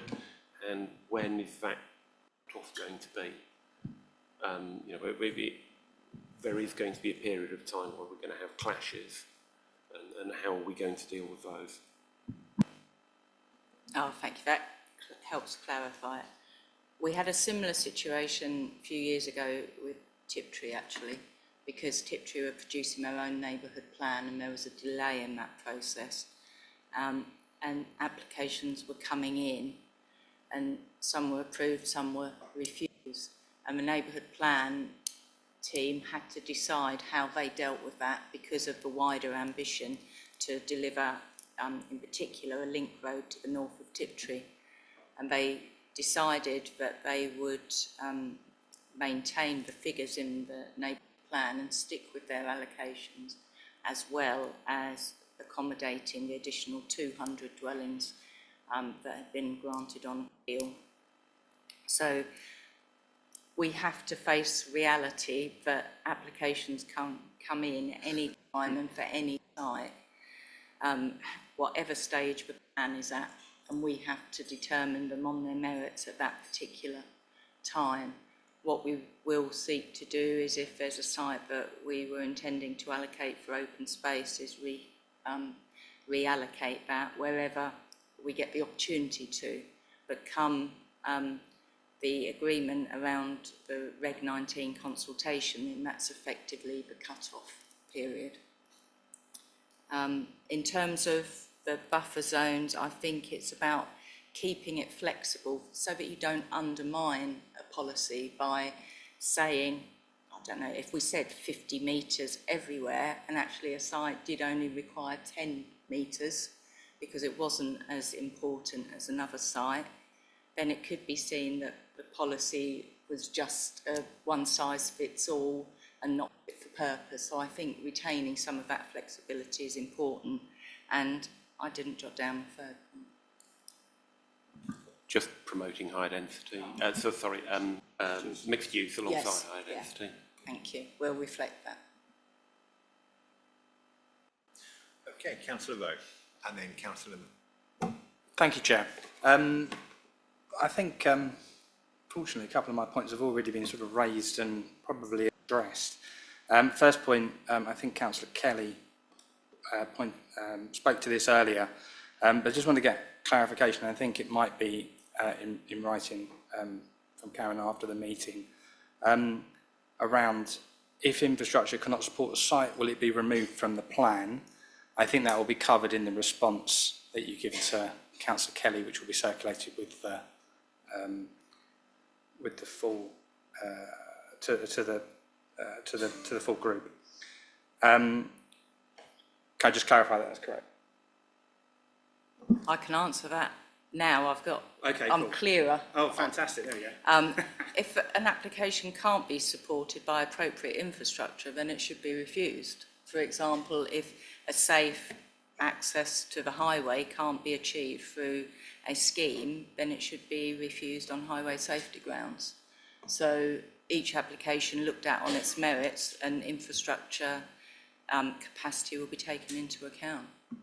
Okay, so then does that then put us in jeopardy if we fall below our numbers, or if we've got valid reason to fall below our numbers because there is no infrastructure to go with the applications? Are we on safer ground? Unfortunately, the housing delivery test doesn't ask for an explanation. It looks purely at numbers delivered. So, yeah, that test is, well, 2 years' worth of results are due out shortly, and they won't be asking us for an explanation as to why we've under-delivered. Yeah, understood. Thank you very much. My second point was excellently covered by Councillor Young. And I appreciate that and completely agree with the points that have been raised, so I won't continue on that. With regards to wastewater, I think this is also sort of slightly covered on as well, but I've got sort of a relatively direct question around how does the council determine that there's a genuine sewer treatment capacity before development proceeds? And if the wastewater infrastructure is delayed, can phases of development be stopped at that point? I suppose it sort of goes back to the previous question around there not being the correct infrastructure. Yeah, I'll start by saying we can certainly include phasing requirements within planning policies, James might want to comment on how, when an application comes in, that issue is dealt with. James? Thanks, Chair. Yes, broadly, we consult with and liaise with Anglian Water, who will, they've currently got a spreadsheet that sets out what water recycling centres do and don't have capacity, and that's the basis of their the advice that they then give us. If it's got capacity, there's not a problem, and it's got phased funding, then that's absolutely fine. Currently, we're finding there are water treatment centres in the RLPA area that don't, and we are having to use conditions, as members would have seen at Planning Committee, where we will restrict anything above a slab level, so the developer can commence, but they can't go above slab level, for example, until they can demonstrate that there is capacity. So that's one that's currently very challenging for developers, but that's the approach we're taking at the moment. It's a moving feast because discussions are underway with Anglia Water, the Environment Agency and government currently, because that's causing obviously significant issues in terms of delivery right across East Anglia, and it's also a national problem for other water authorities, but that's what we're currently doing at the moment, and we have to assess each case on its own merits. So the simple answer to the question is we have to consult Anglia Water and they'll tell us. Okay, I'll allow you a very quick one, and I need to move on to Councillor. No, that's fine. I'm okay at that point, so thank you very much. Appreciate it. Okay, Councillor McLean, you've been very patient. Your turn.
Okay, lots of specific questions there. Who am I looking at? Me. Thank you, Karen, for stepping forward. We've got lots of evidence around sport. We've also, in planning, we chair the local sports facilities group. We've got a lot of information about traditional sports, so that you're correct. And that does tend to be because the governing bodies tend to represent themselves better than some of the smaller, lesser known sports. What we want to do we're just commissioning a Colchester specific piece of work about council sports services, and I think some of that might feed in about what are the new emerging sports. You know, we all know about paddle, but what else is there out there? What do people want to do? And we are reliant on people telling us. So the Stanway Country Park, for example, that will include a wheeled sports facility. And I think that will be all sorts of wheeled sport. So that's something new that's coming. But we are reliant on people, and you know, the basketball, hoops, I couldn't agree more. I've always thought how silly it is. You can practice shooting, but you can't practice anything else. But I have seen some examples more recently where there are two hoops, so you can play an actual game. Although last time I saw that particular one, they were playing two games at both. So it defeated the object. But I think that is being recognised, and basketball is a particular growth sport. We're looking to support some new initiatives in Colchester around that as well. So I think that was, oh, and if there's specific needs in areas, do let us know, because that's the sort of information that we can include in some of the site-specific policies. Okay, Councillor McLean, do you want to come back?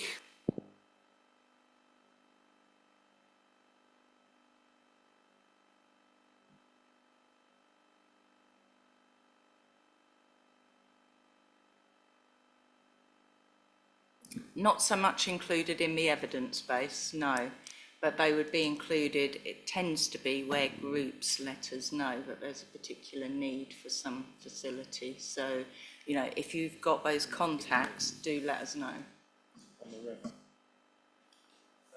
Yeah, and we did actually produce an Olympic gold medalist with Saskia Clark in sailing a few years ago.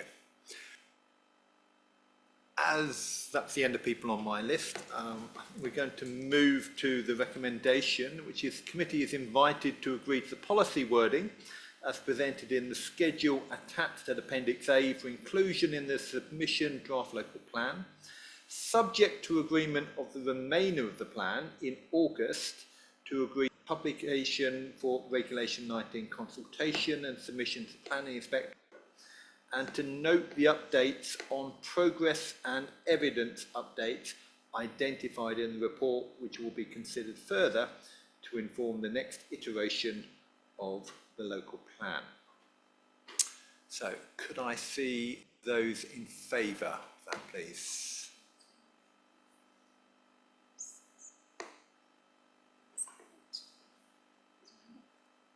My hand is up. 9 in favour. And any against? Any abstentions? 3. Okay, 3 abstentions. So if you could just confirm those figures, please, Matt. That's to confirm 9 for and 3 abstentions. Thank you very much. We will now take a 10-minute break. It's 19:41.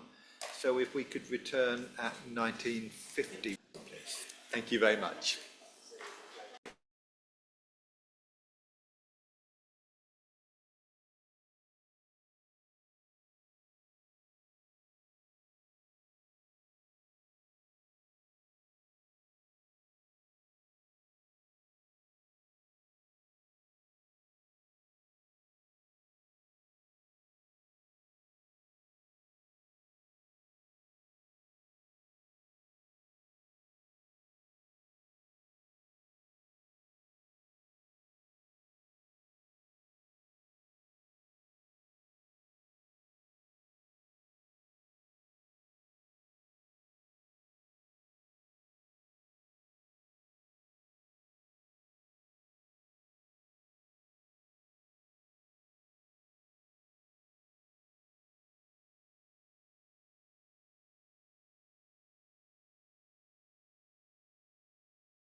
Welcome back to the recommenced local plan meeting. Particular welcome to the members of the public who are the survivors and have stayed this long. So we are now on to item 10, which is the local development scheme. If you've got document bundle, page 191, and Laura, you're going to introduce that for us. So please go ahead. Thank you. Thank you, Chair. Members may recall that the Local Development Scheme, also known as the LDS, is reviewed and updated on a regular basis. The most recent review was undertaken in March 2025. The LDS sets out the timetable for the preparation of the Council's local development documents, which guides development in Colchester. This includes details of forthcoming consultation periods, as well as proposed dates for publication and adoption. Members will have received a copy of Appendix 2 of the LDS, which summarises latest proposed changes. Key updates include an updated local plan timetable, including revised dates and a refreshed Gantt chart, revisions to the Colchester local plan text, highlighting the urgency of meeting the plan timetable along with the risks and potential consequences of delay, inclusion of the new section on the community infrastructure levy with an associated timetable, updates to the section on supplementary planning documents reflecting the phasing out of SPDs, and removal of the tendering Colchester Board and Garden community text and timetable, as this has now been adopted. Members are asked to note these updates and approve the revised local development scheme. Thank you. And could you just very briefly say why it's important that this is regularly approved by this committee? Improve the timetable, or? Why this is brought each year to this committee? Benefit of new members. Yeah, it's important. We need to have an updated LDS. So yeah, it's really important that we keep that up to date. So the changes obviously included in the appendix. These have been updated, and now it needs obviously adopting, so we can adhere to that timetable. Thank you. And Sandra, you had your finger in the air. I was just going, thank you. I was just going to add that it's also a requirement at the point at which, when a plan is submitted and examined, that your LDS is up to date with the programme that we're following at the time. So we come back to the old chestnut. If we don't have this as up to date, we can't have a local plan, and if we don't have the local plan, we get all the speculative development. Is that fair? Okay, thank you. Right, any councillors wish to speak on this one?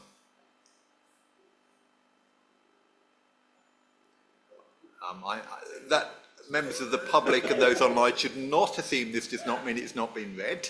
It simply means there may be no questions. If there are no questions, I'm just going to give it just a few more seconds. Then we can move on to the recommendation. Going for the first time? Second time? Okay, so we have Councillor Tim Young has moved the recommendation. The committee is invited to agree changes to the local development scheme as set out in the report. Could I have those in favour, please?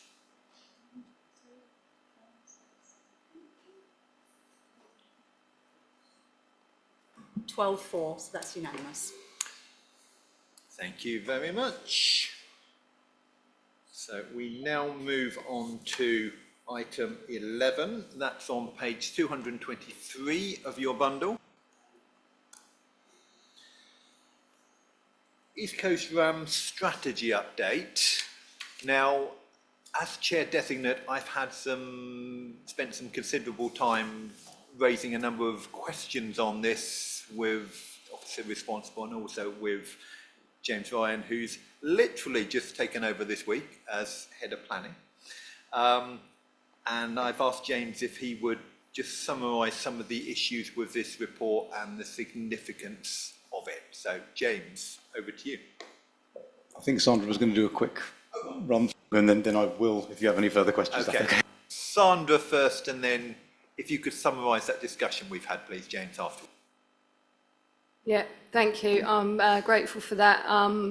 Standing in for Shelley Blackaby, who's unfortunately off sick, so forgive me if this come back from leave today and quickly pulled together to present this as well as the other one. So this report seeks your approval to adopt the updated Essex Coast Recreational Disturbance Avoidance and Mitigation Strategy, known as RAMS, by replacing the current 2018 to 2038 version.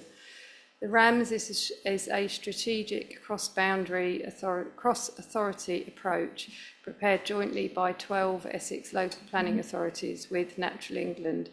It enables us, as the competent authority under the Habitats Regulation, to ensure that new residential development does not adversely affect internationally protected coastal habitats along the Essex coast.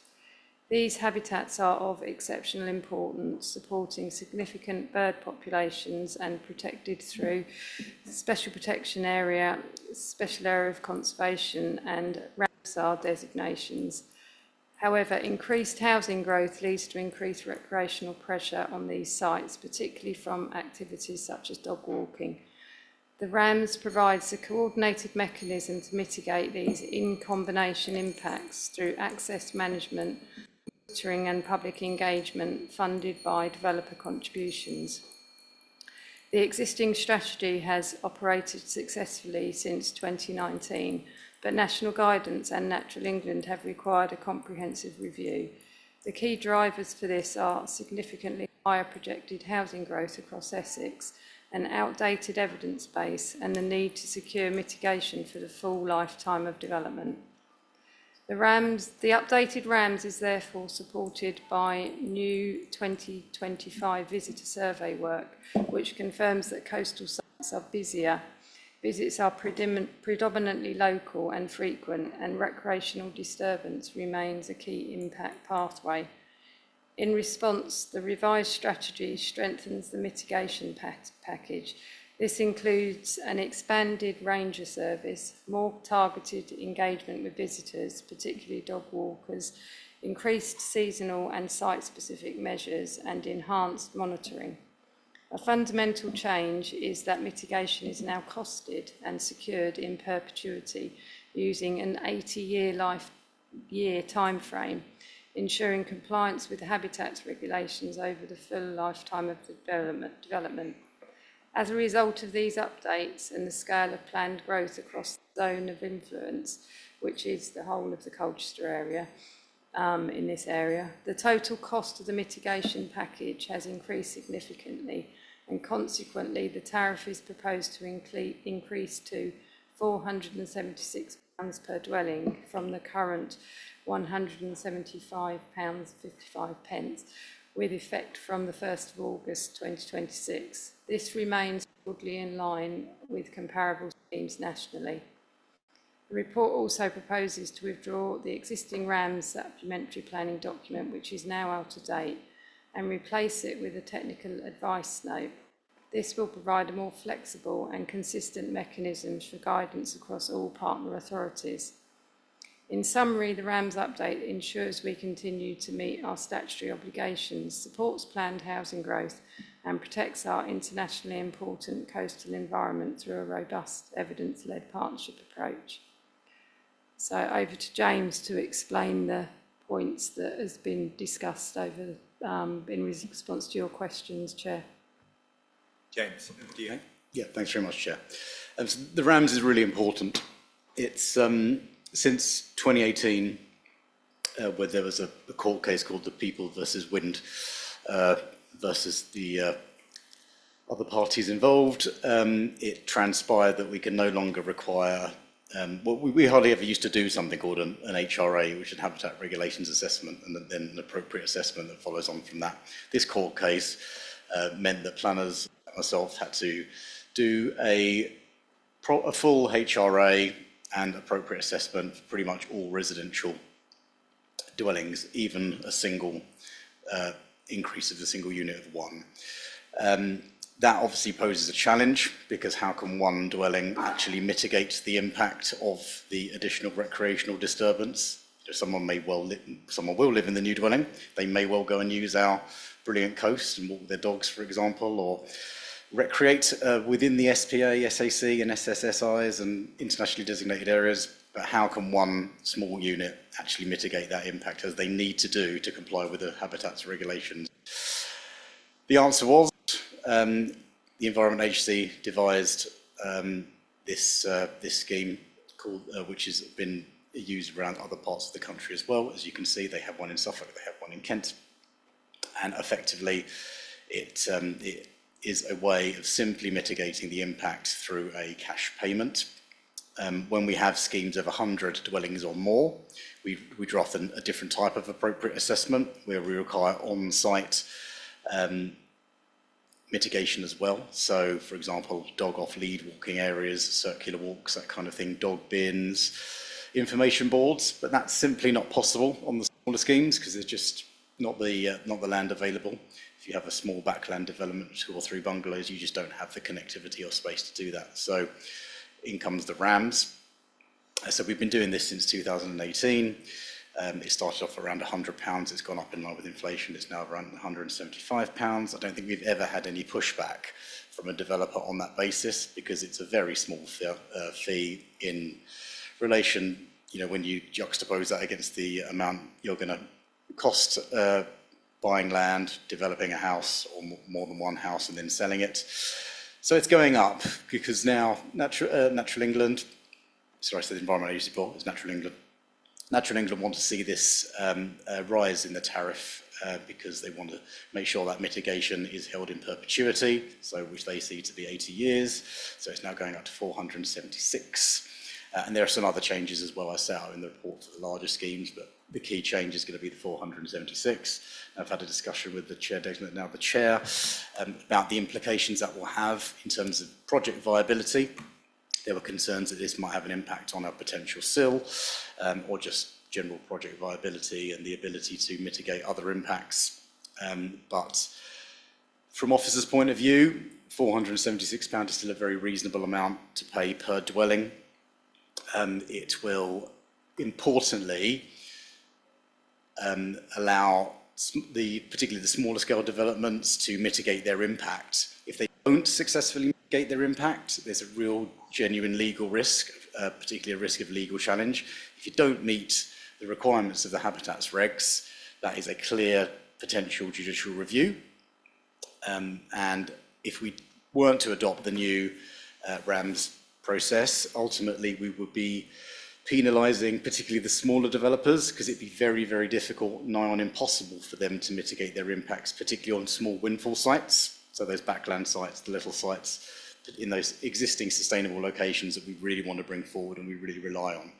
So although it is unfortunate that it's going to cost our developers a bit more, we see that as a effectively small price to pay to ensure the developments that they deliver are effectively free of legal challenge, and we are also funding the great Bird Aware scheme that helps educate dog walkers and others that recreate in our fantastic SBAs to ensure that they do that in a manner that is less harmful or to mitigate the harm they cause from that kind of recreational disturbance for breeding birds, ground nesting birds, that kind of thing.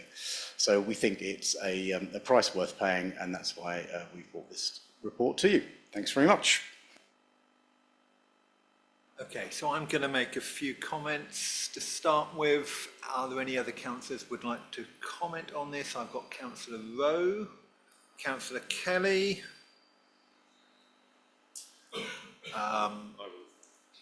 Councillor Kirkby-Taylor. Anyone else? Okay, so the issues of concern that I've discussed with James as head of planning and also with Shelley before she went off sick, and I certainly hope that discussion wasn't a contributory factor there. So first of all, we've got an ecology report that is solely focused on the impact of dogs, when actually there are a number of other issues that are of human disturbance that affect the coast, some of which may be much more. Secondly, there is a almost complete lack of any local evidence in that report. The vast majority of it could be given to any local authority from Cornwall to Cumbria. The one bit of local evidence is actually at West Mersey. and it's a stretch of beach where it claims that there is trampling of vegetation by dog walkers. Now, actually, the vegetation there is sea blight, which is a very woody, bushy shrub, which is about 2 or 3 feet high, so it's quite hard to trample by anyone. But the real issue on that stretch, a lot of sea blight gets lost to coastal erosion, up to 0.5 metre a year, and there are beach barbecues there. That's not addressed in it at all.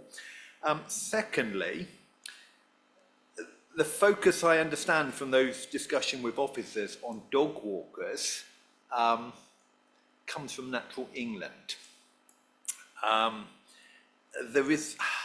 There are parts of the coast where we have ground nesting birds and colonies of little terns, but we don't actually have them, as far as I'm aware, in the Colchester area. So there's that lack of local evidence, but also there seems to be a lack of evidence from Natural England, both in terms of dog walking is the primary problem on the coast, and the impacts of their measures to address, are they having any effective impact? Now, we might, for example, want to, and I've discussed this with the head of planning, who's, I think, certainly not opposed to this, as a committee perhaps want to take that up with Natural England and ask them to commission a peer-reviewed study into what are the real problems on the coast, on our stretch of coast, caused by increased population, and how effective is this actual mitigation strategy. So those are the issues that I've raised. Discussion with James is basically, regardless of how good or bad the ecology report is, effectively we don't have much choice, even if it's through gritted teeth, but to oppose this because there are all sorts of costs and complications for the council if we don't. So I'm going to move on now. So Councillor Rowe, you're first. Thank you, Chair. I think you sort of raised a number of the points there, which was quite helpful. I think the concern I have around this is around how do we demonstrate that the money being spent is spent effectively on Colchester, and ultimately the people of Colchester are not subsidising something happening elsewhere in Essex. I think if we're going to do this, it should be aimed at the points, at the ecology within Colchester that we're interested in, so the points that impact us directly. And I think we should sort of ask for evidence from Natural England on the effectiveness of this and the justification for the proposed 80-year funding. I mean, how do we know that that's going to be spent over 80 years, you know, sort of, I mean, I suppose from my perspective, when I speak to my residents, this is not really top of the list from an infrastructure perspective. So I find it a little bit odd that we're spending sort of, I mean, it's £6 million, but £6 million is not to be sniffed at, and it's something that we probably spend better elsewhere if we can raise that money on infrastructure that the residents care about, rather than some of these points which I'm not 100% convinced are actually going to push Colchester. Thank you.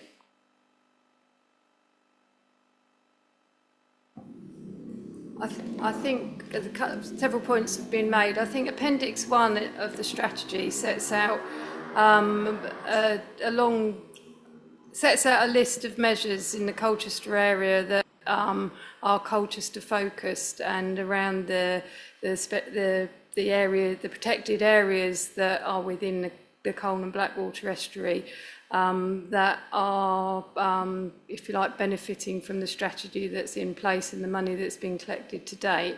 There's quite an extensive list, and there's quite several pages of very specific projects, and they will only grow and increase as time goes on and the money collected increases. And in terms of, you know, it being, there may be better choices, if you like, of infrastructure that we should be supporting.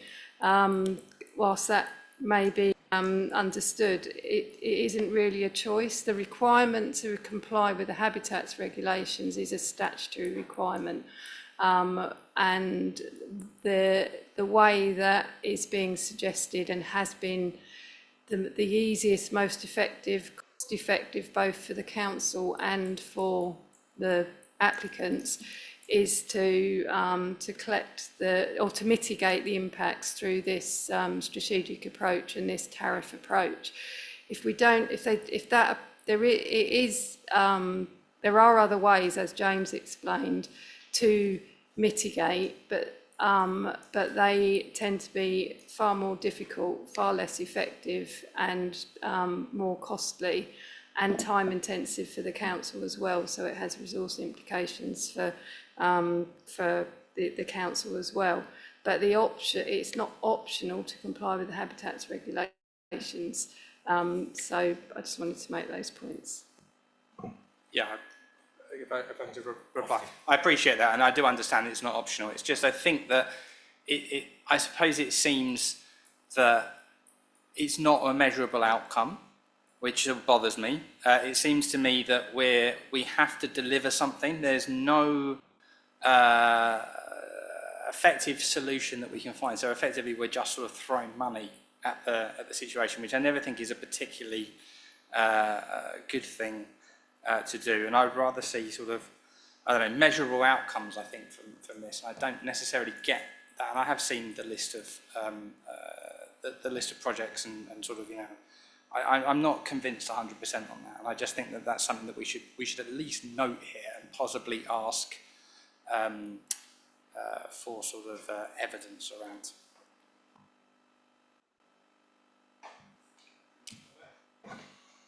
Yeah, we can follow up with the through the partnership and request for evidence of the monitoring and the on an ongoing basis, both historically and going forward.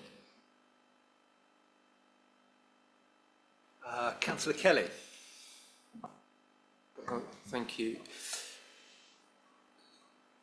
Karen, we mentioned RAM some time ago, I can't remember, and I can't remember exactly what it was I was asking back then, but this seems like an appropriate time for that question I asked then to be answered, if you can remember what that question was. I can't remember what it was. Councillor Kelly, I have said at the beginning that a specific question requires a specific answer. I'm struggling slightly. I have got a question now. So it was to do with ranges, is what it was specifically to do with, and I can't find it in the document. There's a picture which has got a diagram that's got sphere of influence written on it, and that sphere of influence covers quite a large area, and it's sort of to Councillor Rowe's question around where's the money spent. How does a specific area, I know we're just noting it, but I think it's worth getting the question out there. How does a specific area access the money, or a group within that area access the money in order to get a ranger or something like that? Because obviously in Withenow, a ranger would be pretty helpful actually, if we could get one. How would, let's say, the town council go about getting hold of some RAMS money? I think that was actually my question before-ish. Sandra. I think the answer is they don't. They would need to contact the bird-aware people who are being funded by this money and ask for ranger visits to come along to the Colne Estuary, and I think they do some, but if you want more, it would be well worth contacting the bird-aware group and saying, you know, we've got ground nesting birds, or, you know, breeding birds that we're worried about disturbance. We'd like to see more ranger activity in this area, and hopefully they will be able to come along to educate the public on that basis. But it's a centralised fund. It's not a fund that people can dip in and out of, unfortunately. So it's funding a group of people with a boat, and they can come up and down the estuary. And okay, are you happy with that bit? Okay. Anything else you want to ask? Okay, Councillor Kirkby. Thank you. Please forgive me if I've misread something, because I have to admit I haven't read every single word of this. But you're asking us to delegate finalisation and publication of the technical advice note to the head of planning in consultation with the chair of local plan. How's that going to work? Because the TAN appears to cover more than just Colchester. it's covering all of the Essex coast, isn't it? Which head of planning? And is our TAN going to be different to, say, Tendrings, who share the Colne estuary with us? Also, slight concerns that the head of planning and chair of the local plan will review as required. Should that not be, it'll be brought before this committee to approve, as we are now. James, do you want to answer that? I think that's probably a process one for Sandra, but I believe this is the document, and it will be approved by all of the various heads of planning, and this is effectively what we're adopting as a TAN, and I don't think it's likely to change radically in the near future, is it? Sandra? I'll add to that. The strategy is for all of the strategy that is what's before you this evening, and that sets out. That's for all of Essex, all authorities. It's the same. It covers the whole. It's about the designated areas that the RAMS is the subject of. The TAN is intended to be an additional sort of process document that is that replaces the in a more simplified format the supplementary planning document that is now out of date. It will be the same for all authorities, each authority's sign-off process for the TAN, having agreed to the strategy, is for each authority, but that's what's set out in the recommendation here is what's proposed for Colchester. So if I can just confirm that that is just a hiccup in the exact wording of what we're being asked to approve, then it's not going to be taken away and then confirmed elsewhere. No, I think the TAN is a much we can bring it back to this committee if that's what is wanted, but I think the basic, it won't change the content of what's in the strategy. It's more about process and mechanism rather than the substance of what's in here.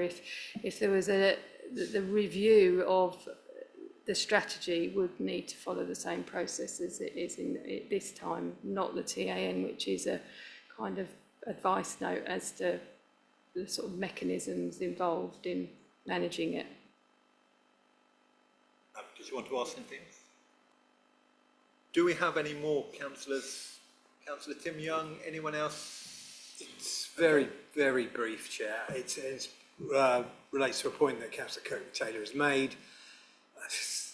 Because I've had over three decades on this council, we usually, when we delegate authority to the head of planning in consultation with the chair, it's also usually with group spokespersons. So if we could add that in, I think that would cover the point that Councillor Kirkby-Taylor was making, that we all ought to be cited on this, or at least our groups all ought to be cited on this, if that's okay. I am happy if you want to propose that be added. Yeah, I think so. Usually is. I was almost more saying that paragraph, that recommended decision 2.4 needs to have about half of it removed, because we are agreeing to approve it here rather than to delegate it. Because we're not delegating it, we're approving it. Sorry, Chair, as I read it, just going to go drafting to the head of planning isn't on that one. drafting James, isn't complete. Sorry, can I just go to the head of planning, please? Thank you. First, I'd put my finger up because I just mentioned a boat. I'm not entirely sure they've got a boat. I've heard talk of them wanting a boat. The statement says running costs for a vehicle and any other travel costs plus resources to cover extra bits and pieces effectively. So maybe a boat is on the horizon. I know they are, I believe they're fairly centrally located so they can get up and down the coast easily. What was the other question? There was a procedural question that was being asked about the actual recommendation as to whether the... Karen has that. Sorry, go on. Yeah, the technical advice note is, as Sandra said, of a summary of the strategy that is before you. So that was why it was a procedural thing. Happy that it's shared group spokes as well, but I can see what you were saying, Amy, as well. Yeah. Thank you for that clarification, Karen. In that case, yes, if Councillor Young's adjustment, group spokespeople be included, then that would work perfectly. Okay, thank you. And it would actually be helpful for me as chair to know after this meeting if you could just identify yourself who are the group spokesmen. Thank you. Okay, so if there were no other councillors wishing to speak on this one, right, procedurally, so I have an amendment to the motion from Councillor Tim Young that after the words "with the chair of the local plan committee" to add plus group spokesman. Could I have a nodding agreement if you're happy with that? Okay. Spokespersons. Spokespersons, yes. Thank you. If anyone wants to add, you cannot subtract from this motion, but because it's either for or against. If anyone wants to add an additional part, such as asking an explanation from Natural England as to the evidence of what's causing disturbance and the impacts that, I'm happy to take that, but I wait to hear if anyone wants to raise that one. Okay, so we'll proceed to it as we've had nodding agreement with Councillor Young's amendment. Those in favour? Any against? Any abstentions? 10 for and 2 against. 10 for and 2 against. Thank you. So we now move to item 12, the community infrastructure levy. That's on page 325 of your bundles. I'll just give you a moment to get there.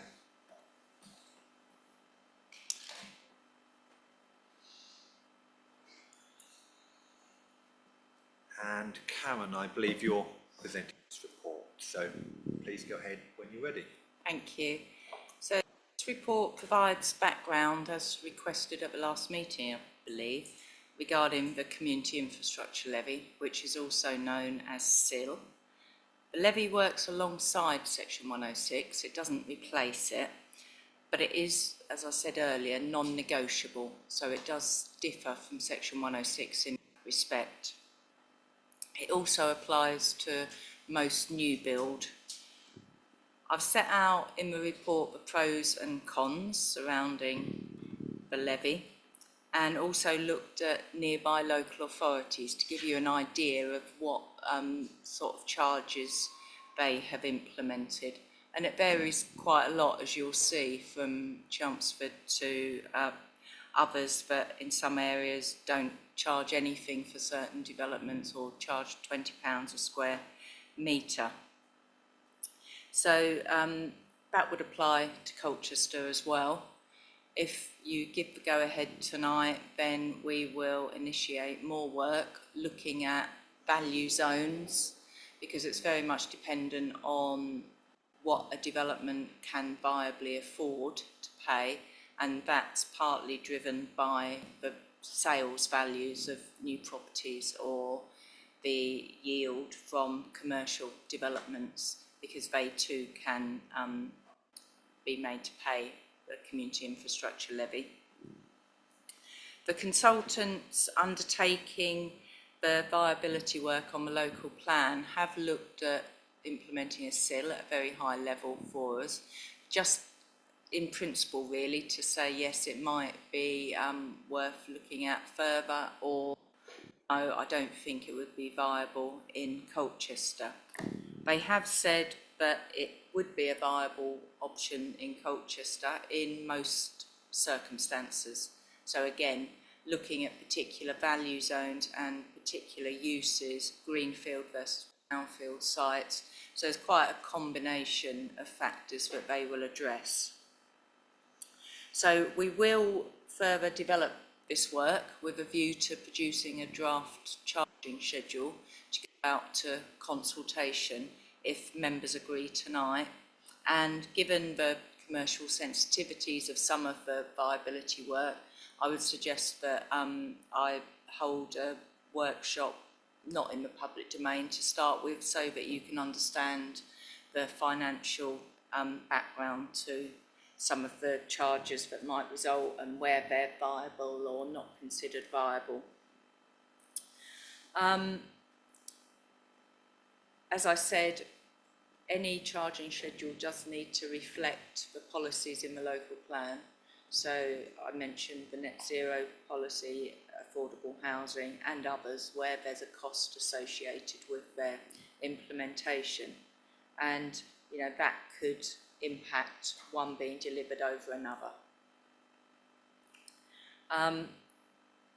The timetable is set out in the local development scheme that Laura introduced to you tonight and set out in the report, but we would be looking to work it out alongside the local plan because one has to inform the other.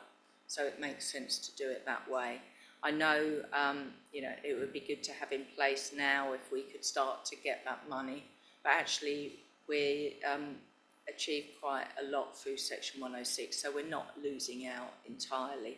But the timetable set out does sort of give a realistic timeline for adoption. Thank you. And if I could just ask to help the committee 3 quick questions. So first of all, can you remind us of the figure we have for our infrastructure deficit? Secondly,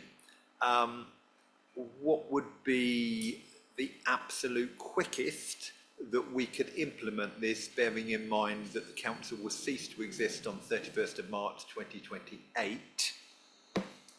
I think that was it, actually. That's 2, not 3. 3 might come back to me later, but if you could just help the committee with that. I think the infrastructure deficit was around 800 million from memory, but there was some doubt at the committee when we discussed it around what had been counted, what hadn't been counted, alternative funding and that sort of thing. We've asked the consultants to do some more work, and what we'll use that for is to not only inform SIL, but also so that we can prioritise some of that infrastructure. And it may differ because there may be different sites come in to the local plan requiring different levels of infrastructure. So that will all feed into the updated report.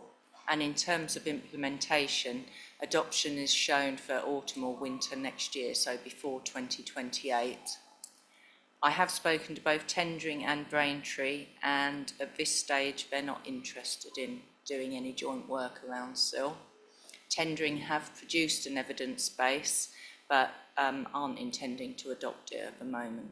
But that's not a reason that we can't do so if we think it's appropriate. And you did just touch on my 3rd question, which reminded me of it. Do we actually have a priority list for infrastructure at the moment, or were you meaning that we were intending to? Intending to. I have Councillor Rowe. Anyone else? Councillor Young, Councillor Kelly, Councillor Hagan. Here you go. Thank you, Chair. Appreciate the report, Darren and team.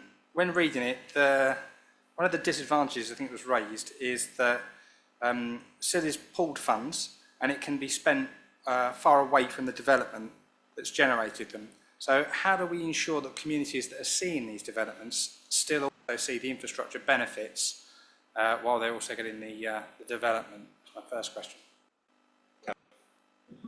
We have to produce a schedule of infrastructure to be funded, so council will have to agree that schedule. Okay. And that list of priorities might change, you know, as and when, really, when something else takes priority. In rural areas, the parish council get a percentage of SIL receipts as well, so then they can ensure that it's spent within a certain area. But that doesn't apply to the urban area or unparished areas. Okay. So the report also describes SIL as resource intensive, I think. So what do we mean by that? I mean, how much do we think it's going to cost to put it all together? Is there sort of an amount that we need to worry about, or is this all just sort of going to be incorporated in the general costs of the plan? There's an initial cost for the consultants to undertake the work. We can seek to recoup the costs or some of the costs associated with SIL once it's implemented from those receipts. So I guess we can cover what we've paid out in advance. Okay, just one last question. Sorry, apologies for taking up the time. So I think you mentioned the 800 million in infrastructure deficit that we currently have, which I believe is accurate. I think that's what we've got. If we were to implement SIL, what sort of, how do we see that falling? Sort of, what do we think we could get out of SIL in the time period that we have to close that gap as we go forward? I'll just get my crystal ball out of my bag. Honestly, I have no idea, because until we do that detailed work, and I didn't want to spend the money doing that if there wasn't the appetite for it. We just don't know the values across different parts of the city administrative area. So, you know, what someone might pay for a house in Tiptree, say, as Risa sat opposite, and what they might pay in Dedham might be different, for example. So, and brownfield compared to greenfield. So, at this stage, I can't say. Yeah, understood. Thank you very much. Appreciate it.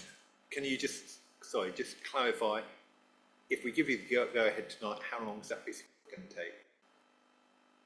I would say several months. I think the timetable, given where we are with the local plan and the work the team are undertaking between now and December, then that will be worked on alongside it. But I think we wouldn't want to confuse the public by going out to consultation until the local plan consultation had finished.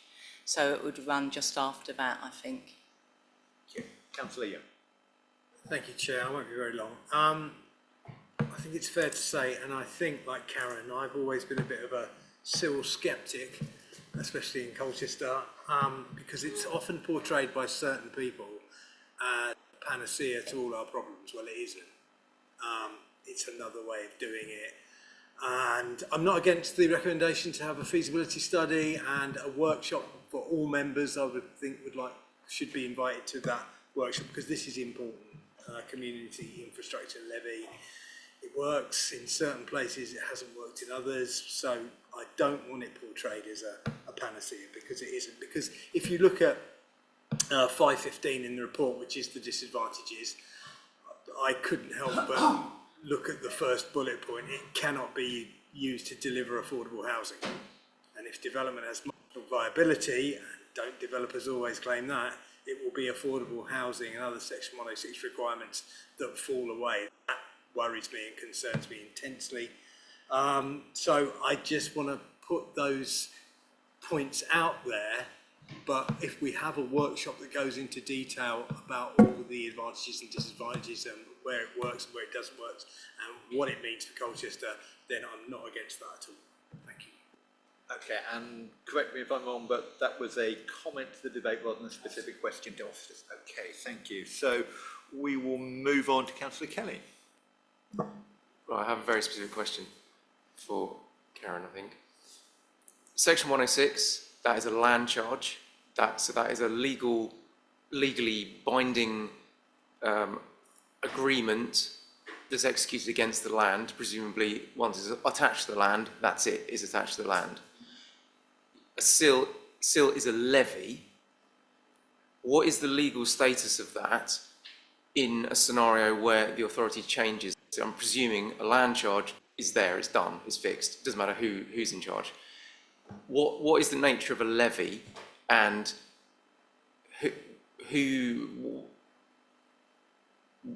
can it be affected by any changes, legislative changes, anything like that, in a way that I think a land charge can't be? A land charge seems pretty permanent and quite a solid thing. Is a levy, I don't understand, what is it in that sense? Karen, I think there's an LGR element in there, but also if the developer was to change, what can you just put some explanation there? Yeah, I certainly don't know the full answer to that question. I would assume that it has the same status as Section 106. It would pass to successors in title, as Section 106 does. So if a developer changes or buys a site from a landowner, then the charge would remain. There's changes being consulted on at the moment about when indexation is paid to. So I think the intention is that it's stopped at the point of outline permission rather than running until detailed planning permission reserve matters is approved. So I think it's all in legislation, but if I can find out a bit more about that and let you know when we have the workshop. I can't actually get into my laptop, so can I ask Madeline to look at dates for me for that, please? I agree, Councillor Young, an all-member session is a good one for that, I think. So I can pick that up then as well. Okay, thank you for that. Anything else you wanted to say? Okay, so we'll move on to Councillor Hagan, and followed by Councillor Smith.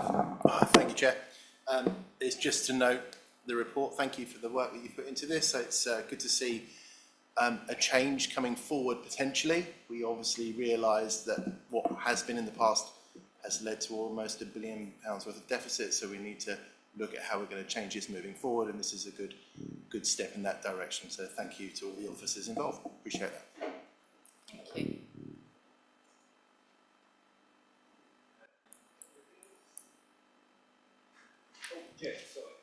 Just on Karen's question, at 5.22 it sets out that it is a land charge. So it's similar to 106. The issue liability notice of the potential payment on notice with the actual payment required on commencement and administering any claims for relief. There's two charging notices and any relief granted and registered as a land charge. So similar in 106 in that respect. Okay, thank you for that clarification. Councillor Hagan, any more? Okay, Councillor Smithson. So I can actually elaborate on Councillor Kelly's question because I looked it up this afternoon because I wanted to understand the difference as well. Section 106 is primary legislation. It's the Town and Country Planning Act 1990. SIL is actually secondary legislation. It's only a regulation and therefore it doesn't actually have as much weight. However, it is, as James correctly says, a charge on the land. The way it would have to be transferred is through the structural change order that is introduced when we change the authority from Colchester City Council to the unitary. All of those obligations and that will be transferred. It can be transferred between developers. You need a change order because it is a regulatory issue. And therefore there is a process that has to be followed, a bit like when we looked at the thing in Tiptree for the church where we were trying to vary the terms and conditions of Section 106 agreement. So they're pretty similar, but the Section 106 actually has more legal certainty because it's primary legislation, requires an act of Parliament. A government can't remove it, whereas a government could remove the SIL legislation without consulting Parliament. Right. Actually, the point I wanted to say was the most interesting part of the very, very good report was actually not the bit that was written in the report at all. There was a link in there to Chichester Council's infrastructure business plan, which contains details of how their SIL is spent, etc. If members haven't looked at that yet, I wholly recommend they do. It's a very comprehensive 195-page document. The highlights for me were over a 10-year period, they raised around 47 million of SIL over a 9-year period. 4.5 million of that is actually interest on the money they can't spend. They can't spend it. That's the problem. So they're sitting there at the moment, having raised a huge sum of money in the first couple of years. They then slowed down the delivery and the spend to the point that they're sitting there with 27 million unspent at the moment and earning interest. There is a list of infrastructure projects in there that's about 45 pages long, and it's not being delivered. They still can't deliver it. I don't know why. I haven't gone into that level of detail. But even with that, it's interesting that they think by the end of 2031, which is when the short term of this plan ends, they'll have a 6.2 million shortfall in SIL funding. And then going past 2031, they'll still have another 3.6 million. It is absolutely not a panacea. But actually, when they do spend it, they spend it on things you wouldn't necessarily have thought about. So I would say, members, if you really want to try and understand it a little bit ahead of that workshop, read that paper because it is super informative. I just want to give James a chance if he wants to comment on the SIL section 106 comments. Otherwise, I'll go on to Karen. All right, it's over to you. Do you want to make any comments on what's just been said? Not only that I included that link because I thought it was really useful as well and really set everything out well, didn't it? Even the detail on the, they had pages and pages of projects. Yeah, very good. Anything else you want to say? Right, do I have any other councillors wish to speak on this item, which is actually the last item on the agenda? Okay, so our recommendation, the committee is invited to note the findings of the report and agree to investigate the feasibility of introducing community infrastructure levy in Colchester. So it's slightly more than just noting it. We're asking Karen to actually start work on that investigative study. Do I have those in favour, please? Unanimous. Unanimous. That's 12-4, unanimous. Okay. And that concludes the meeting, well ahead of 9 o'clock. And can I thank everyone for a respectful debate tonight? Thank you.